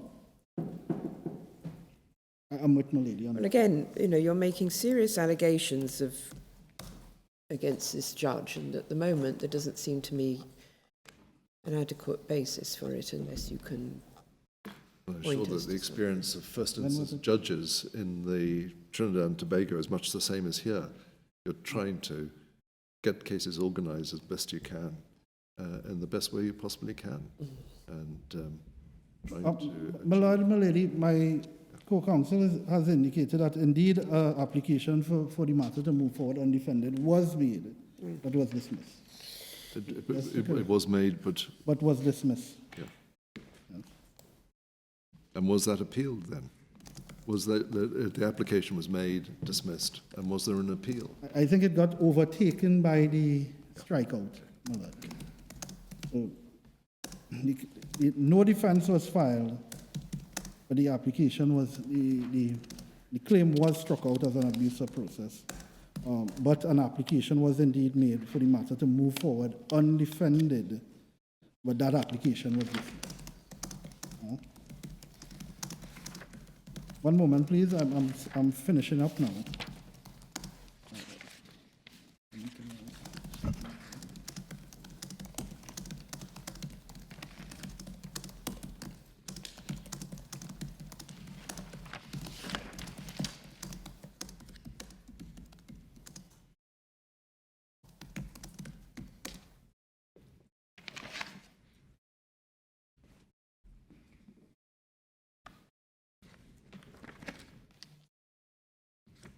Well, we would stand by the rest of our speaking note, unless we can be of further assistance to the board. Can I just, given that you accept that the court has inherent jurisdiction to strike out for abuse or for delay, does that mean that the point that you were making, I think, in your written case about whether CPR 26 applies to a constitutional claim really doesn't arise? No, it decision. does arise, my lady. So part 26, It does or it doesn't, sorry. it does arise. So, my lady, part 26, 26.21. And for completeness, it says the court may strike out a statement of case as part of a statement or part of a statement of case if it appears under B that the statement of case or part to be struck out is an abuse of the court's process. C, the statement of case or that part to be struck out discloses no grounds for bringing or defending the claim. And D, that the statement of case or the part to be struck out is prolix or doesn't comply with part 8. What I'm saying is that the prolix aspect of that CPR rule ought not to apply to constitutional motions. If it is that Parliament intended that a procedural court can strike out a claim brought pursuant to section 4 and 5, and by virtue of section 14, these are fundamental rights claims, Bill of Rights claims, and you could strike it out for being prolix, then certainly express words should be So this just goes to the prolix point, does the it? prolix. So, yeah. you do accept that by virtue of 26.21, court may strike out a constitutional motion if it's otherwise an abusive process. If it's an abusive process, but what we say on the abusive process, it cannot be simply delay full stop. We invite the board, because the courts below did not consider Aldi Stores versus WSP. They did not consider Johnson versus Gorwood, and certainly the guidance of Lord Millett and Lord Bingham in those cases. And they did not consider Ramanup. They considered Jaru, they considered Durity. We are saying that you cannot stop at delay and shut the door. You look at all the circumstances of the case, and we invite the board to say that you take a broad merits-based approach based on everything that transpired. You take into consideration the explanation given, if it is a cogent explanation. You take into consideration the prejudice to be suffered by the defendant. Just remind me, the authorities in relation to prejudice, do they arise in the context of want of prosecution? That is, a delay once the action has started in bringing the action to a conclusion. Yes, all these stores, it chose not to prosecute WSP. It was obviously that was a common law claim, professional negligence. We're dealing with a constitutional motion, but in terms of the sitting back and taking a calculated view in terms of who to sue and when to sue, that was discussed by Lord Thomas Thomas LJ in all these stores. Thank you very much. So what I am trying to get to is that we should take a broad merits-based approach to it. And it should not just be, you have brought your constitutional claim 6 years, that is, because then what we would be creating is a limitation period that is not in the Constitution. Because what is the cutoff time? If we only look at delay, simpliciter, is the cutoff time 10 years?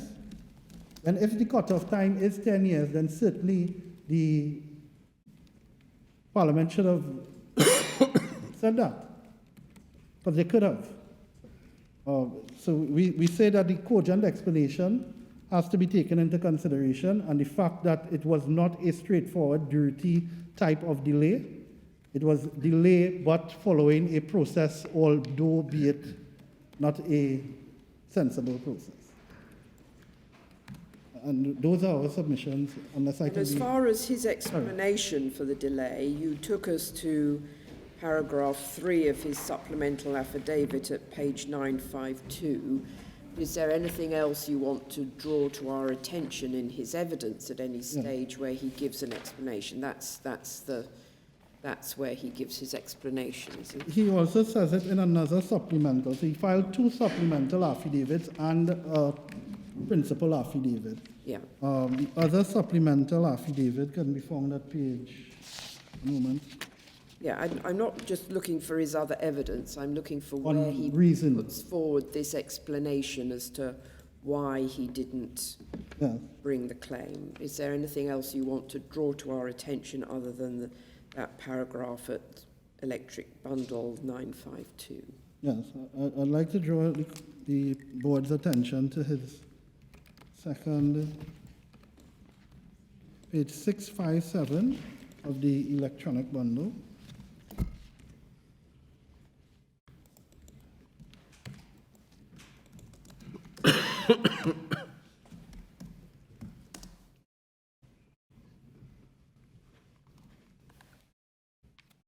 Which one? Paragraph 2. I came to the conclusion the only non-constitutional remedy available to me was to file a complaint with the Equal Opportunities Commission under the Equal Opportunities Act. I decided to invoke this remedy instead of filing a constitutional motion because I did not want it to be deemed to be an abuse of the court process if I had an alternative remedy. Well, it's the same as he said in the later affidavit. I just want to be clear. Indeed. So he says it in both affidavits, and it was his interpretation of Jaru at the time. Malay. Yes, thank you. Thank you, Mr Masazai. We're going to rise now and we're going to take stock of where we are. Yes. We'll be a few minutes.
Strang, we'd like to hear you, please, on the following points, and you might like to make a note.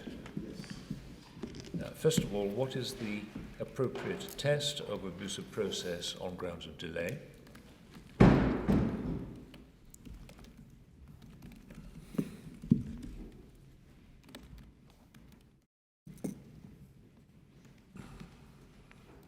Secondly, is there a requirement of prejudice? Thirdly, if so, what evidence is there in this case of prejudice? And finally, to the extent that it's not covered already, in a case, if in a case it is established there's been a substantial period of delay and no cogent explanation has been provided, is it necessary to address prejudice at all?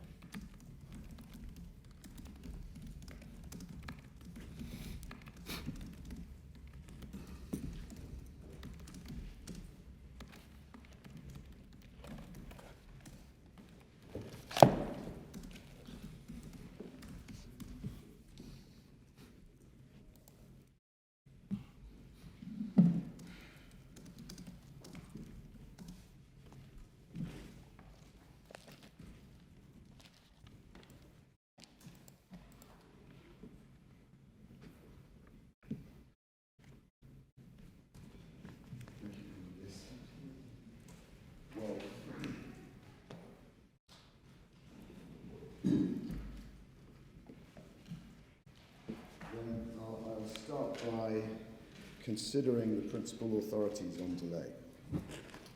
And that means starting with durity. Yes. And the principles I take from durity are, first of all, that, or rather, from Section 14 of the Constitution, delay can disqualify a claimant from obtaining redress, because redress is discretionary, and delay can amount to a reason to strike out a constitutional claim.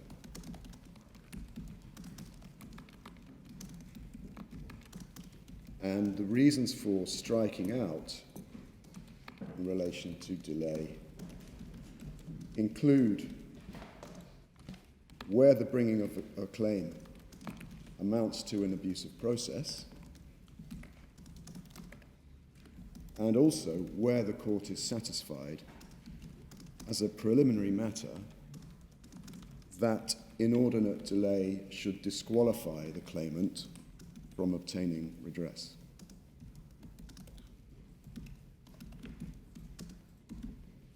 Sorry, could you repeat that last point?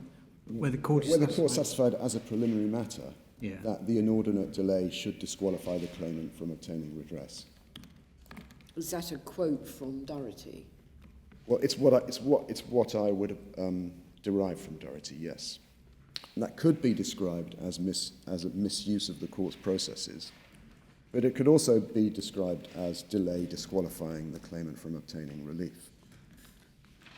What page? Sorry. So if we go to Doherty, it's at page 2146.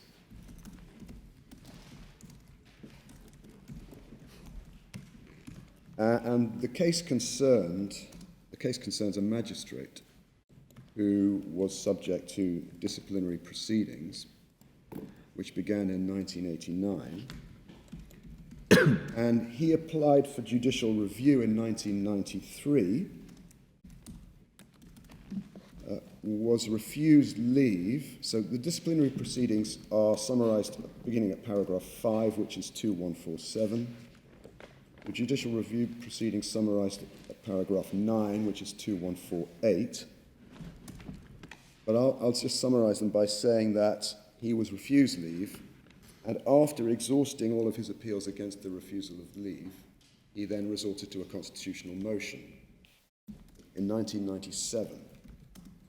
And you can see that at page 2150, paragraph 14. The Attorney General then raised 4 preliminary objections. res judicata, abuse of process, a limitation point, statute of limitation points, and inordinate delay. And the judge found in the state's favour on two. First of all, which was the point that was decided by the board in Durity, that there was a one-year time bar arising from the Public Authorities Protection Act. And the second reason why the judge struck the claim out was inordinate delay. So at the end of paragraph 14, inordinate and unexplained delay disentitled Mr. Durity to constitutional relief.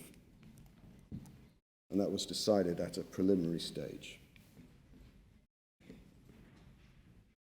And that was a separate ground from the abuse of process? Yes. We don't have a full account here of the arguments on abuse of process. Now, at paragraph 15, you'll see that in the Court of Appeal, the sole issue concerned this supposed one-year time limit. Mr. Durity, in person, accepted that there was a time limit and sought to argue, in fact, that his cause of action had arisen much later.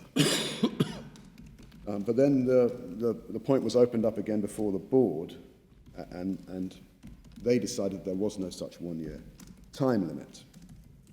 But they also make statements of general application, which we will come to now, beginning at 2156.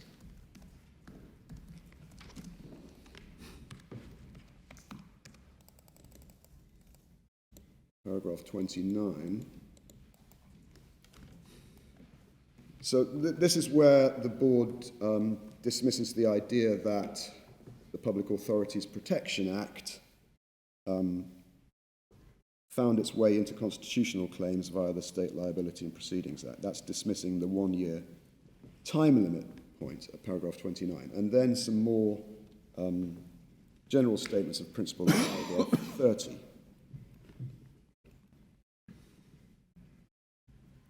And with respect to abuse of process, the statement begins where Lord Nichols begins, clearly the inherent jurisdiction of the High Court to prevent abuse of its process applies as much to constitutional proceedings as it does to other proceedings. And then he deals with no express limitation period and holding that it would be wrong to hold by a side wind that these statutory provisions would impose a time limit.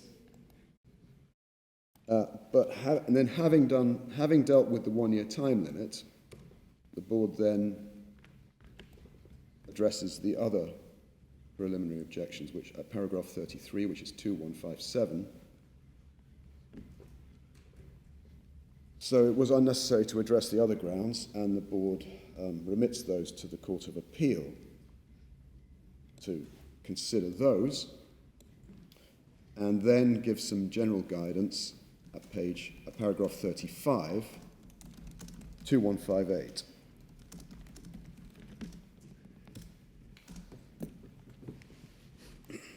When a court is exercising its jurisdiction under section 14 and has to consider whether there's been delay such as would render the proceedings an abuse or would disentitle the claimant to relief, it will usually be important to consider whether the impugned decision or conduct was susceptible of adequate redress. This is the particular form of abuse that the board's been discussing with my learned friend. But the way I read this here is the board is confirming two propositions. Delay can amount to an abuse of process, and delay can disentitle the claimant to relief. And then goes on to identify one specific and clear instance of abuse of process, which is where a claimant characterizes a claim as constitutional in order to evade a time bar that would apply to an ordinary claim. And then there's some further guidance given at paragraph 39. But before going on from that, judicial review is 3 months. Yes. And the complaint to the tribunal is 6 months. 6 months. Yes.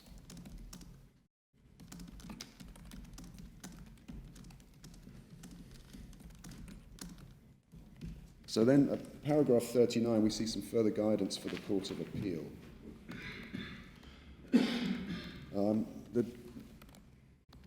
The board discusses whether different issues are raised by the constitutional claim and the judicial review proceedings.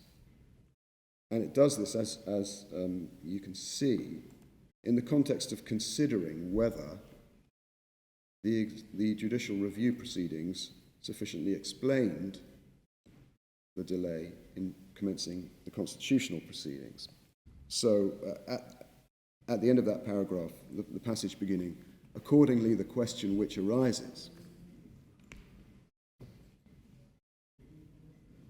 in the circumstances, does the existence of the judicial review proceedings and the negotiations sufficiently explain Mr. Doherty's delay in commencing his constitutional proceedings? This is one of the questions for determination by the Court of Appeal. So, what I say about that is the board is confirming there the proposition that significant delay must be justified before the court will permit a constitutional claim to proceed. But there it seems to be regarding judicial review as an alternative remedy to constitutional claims, whereas what we were hearing this morning was actually you have to bring them at the same time. Well, yes, you may. You can, but yes. you don't. Right. Well, I'm not sure whether that issue is brought out by what the board's discussing here. The board, starting from the position that Mr. Doherty is saying, I didn't bring my constitutional claim until now because I was trying to obtain leave to apply for judicial review, and I was also negotiating with my accusers. I think it was the JLSC, the Judicial Legal Services Commission.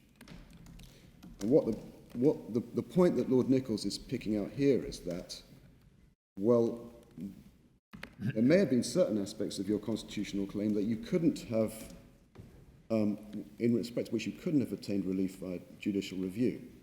And so to use your attempts to obtain judicial review as a reason not to bring this claim, you would have to consider the fact that judicial review wouldn't have dealt with all of the constitutional aspects of your claim. So therefore, it's not a complete, in other words, the point being, it's potentially not a complete answer to the delay. Can you help me on this, Mr. Strang? If you bring judicial review proceedings, am I right in thinking it's not possible to raise the constitutional issue in those proceedings, but it has to be a separate motion, separate constitutional motion, resulting in a separate action? Well, the two are often brought together. Of course, with judicial review, one needs leave.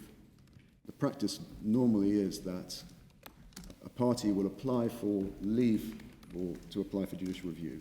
If obtaining it, then they issue a fixed date claim form for judicial review. At the same time, in the same claim form, they can then bring a constitutional claim. So it is possible to combine the two in the same Yes, it is possible to combine the two, yes. And the remedies are different, are they? Well, constitutional redress includes damages. And judicial review does not? Well, judicial review, one is allowed to obtain damages if one identifies in one's claim form a claim that could have been awarded damages if brought by a normal action. Yes. So, in fact, you don't need, therefore, to formally add a constitutional claim to your judicial review claim form if you happen to articulate correctly a constitutional claim within it. You could still be awarded damages. Thank you. But parties, more often than not, would do both, just to be on the safe side. But you're submitting to us, is this right, that there has to be a sufficient explanation for delay, if it's a substantial delay, in bringing Yes. constitutional proceedings? Yes. And if there isn't, that in itself the court may regard as fatal, without it being necessary to consider whether any prejudice was caused. That is my submission, yeah, and that's what I derive from that guidance there in paragraph 39. But I should say that I introduced the claim of the case of Dindayal to the board in a supplemental bundle, and so my position from Doherty is yes, without needing to consider prejudice, the court may ask a claimant to justify a significant or inordinate delay before permitting that constitutional claim to proceed. Now, in Dindayal, the Court of Appeal considered Doherty and other authorities. So is that a discretion? Yes. The court has a discretion whether or not to permit. Well, the question is whether one is characterising it as an abusive process, where there's a right or wrong answer, or whether one is addressing this from the point of view of the court's discretion to award. But you're saying, as I understand, there's a distinction between abuse of process and whether or not the claim should be allowed to be brought. Yes, so that there are two distinct concepts there. And I'm just wondering if the latter is a form of discretion. Is it? Well, if it derives from the court's discretion to grant relief, then it would be It's similar to in judicial review, is it, where the court has a discretion whether to allow a claim, even though the time limit is passed. If the court decides it's an abuse process, Then it must. then it must stop. There's no discretion. And so, how does this discretion come into play? Is there a sufficient explanation? Is the reason cogent? Well, that's an evaluative judgment. Yes. I mean, it's difficult to draw a distinction because in certain cases, delay will amount to an abuse, and there's a right or wrong answer about that. There's only one answer. Okay. That's still an evaluation.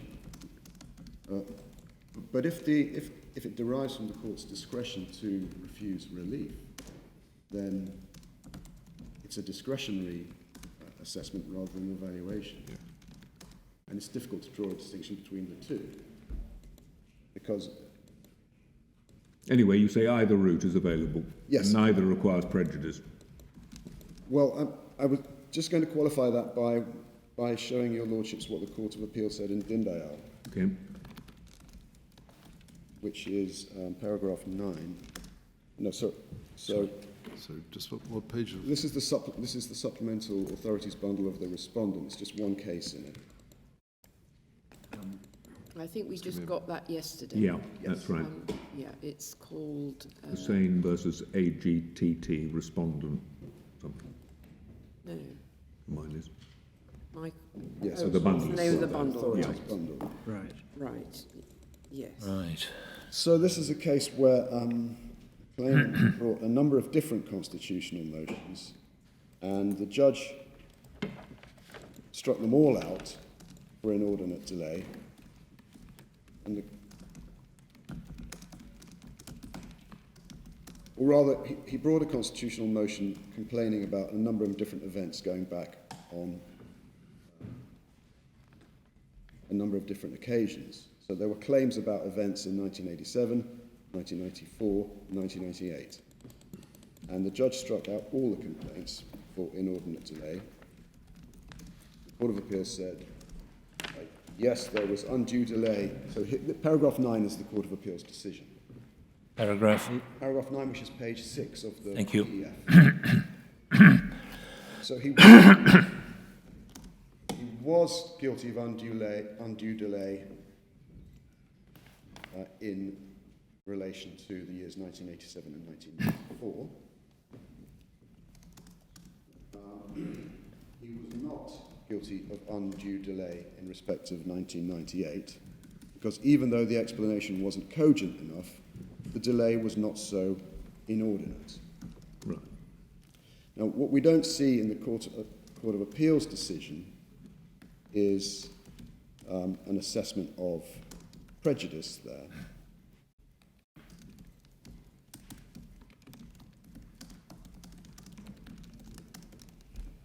But when we go to the Court of Appeal's discussions about the law,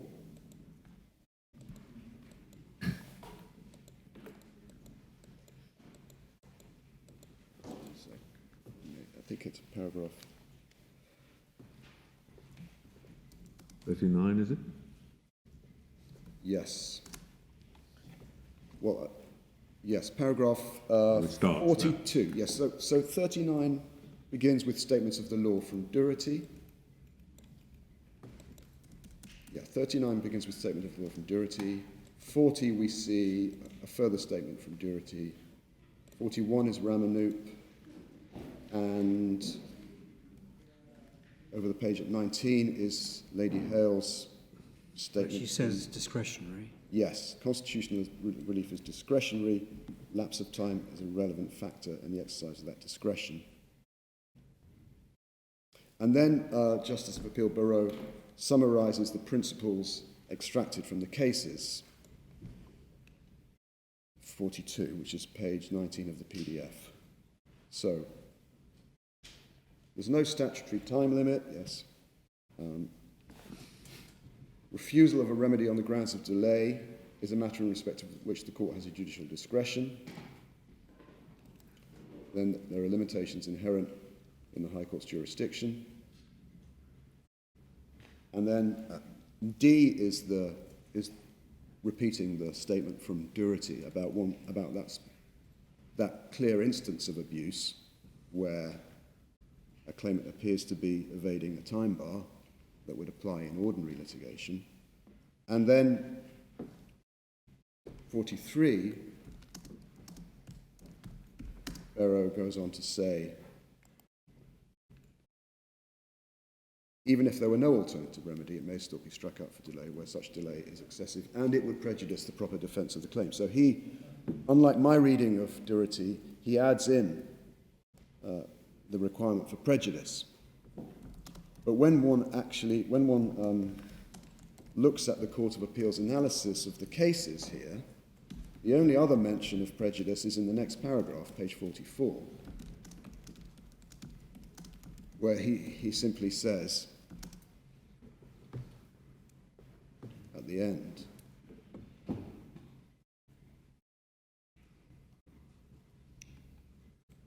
in respect of 1987 and 1994, the periods of delay are sufficient to prejudice the state in the conduct of its defence of the action. There doesn't appear to be any analysis of evidence as to prejudice.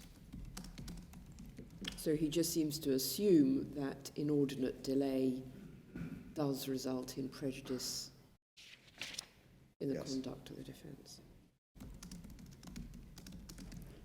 And is the difference between the abuse of process, delay as abuse of process point, being there's a right or wrong answer, even though it's an evaluative assessment, and the question of inordinate delay disentitling the claimant to relief being a discretion, according to Lady Hale, does that then follow through into the role of the appellate court on an appeal from those, in that on abuse the appellate court makes its own evaluative assessment without particularly deferring to the trial judge, whereas on inordinate delay, if that's a discretionary decision not to give relief, then appellate court caution comes into play on an Well, appeal. conceptually there's a difference, but I would say, my lady, that even on the evaluative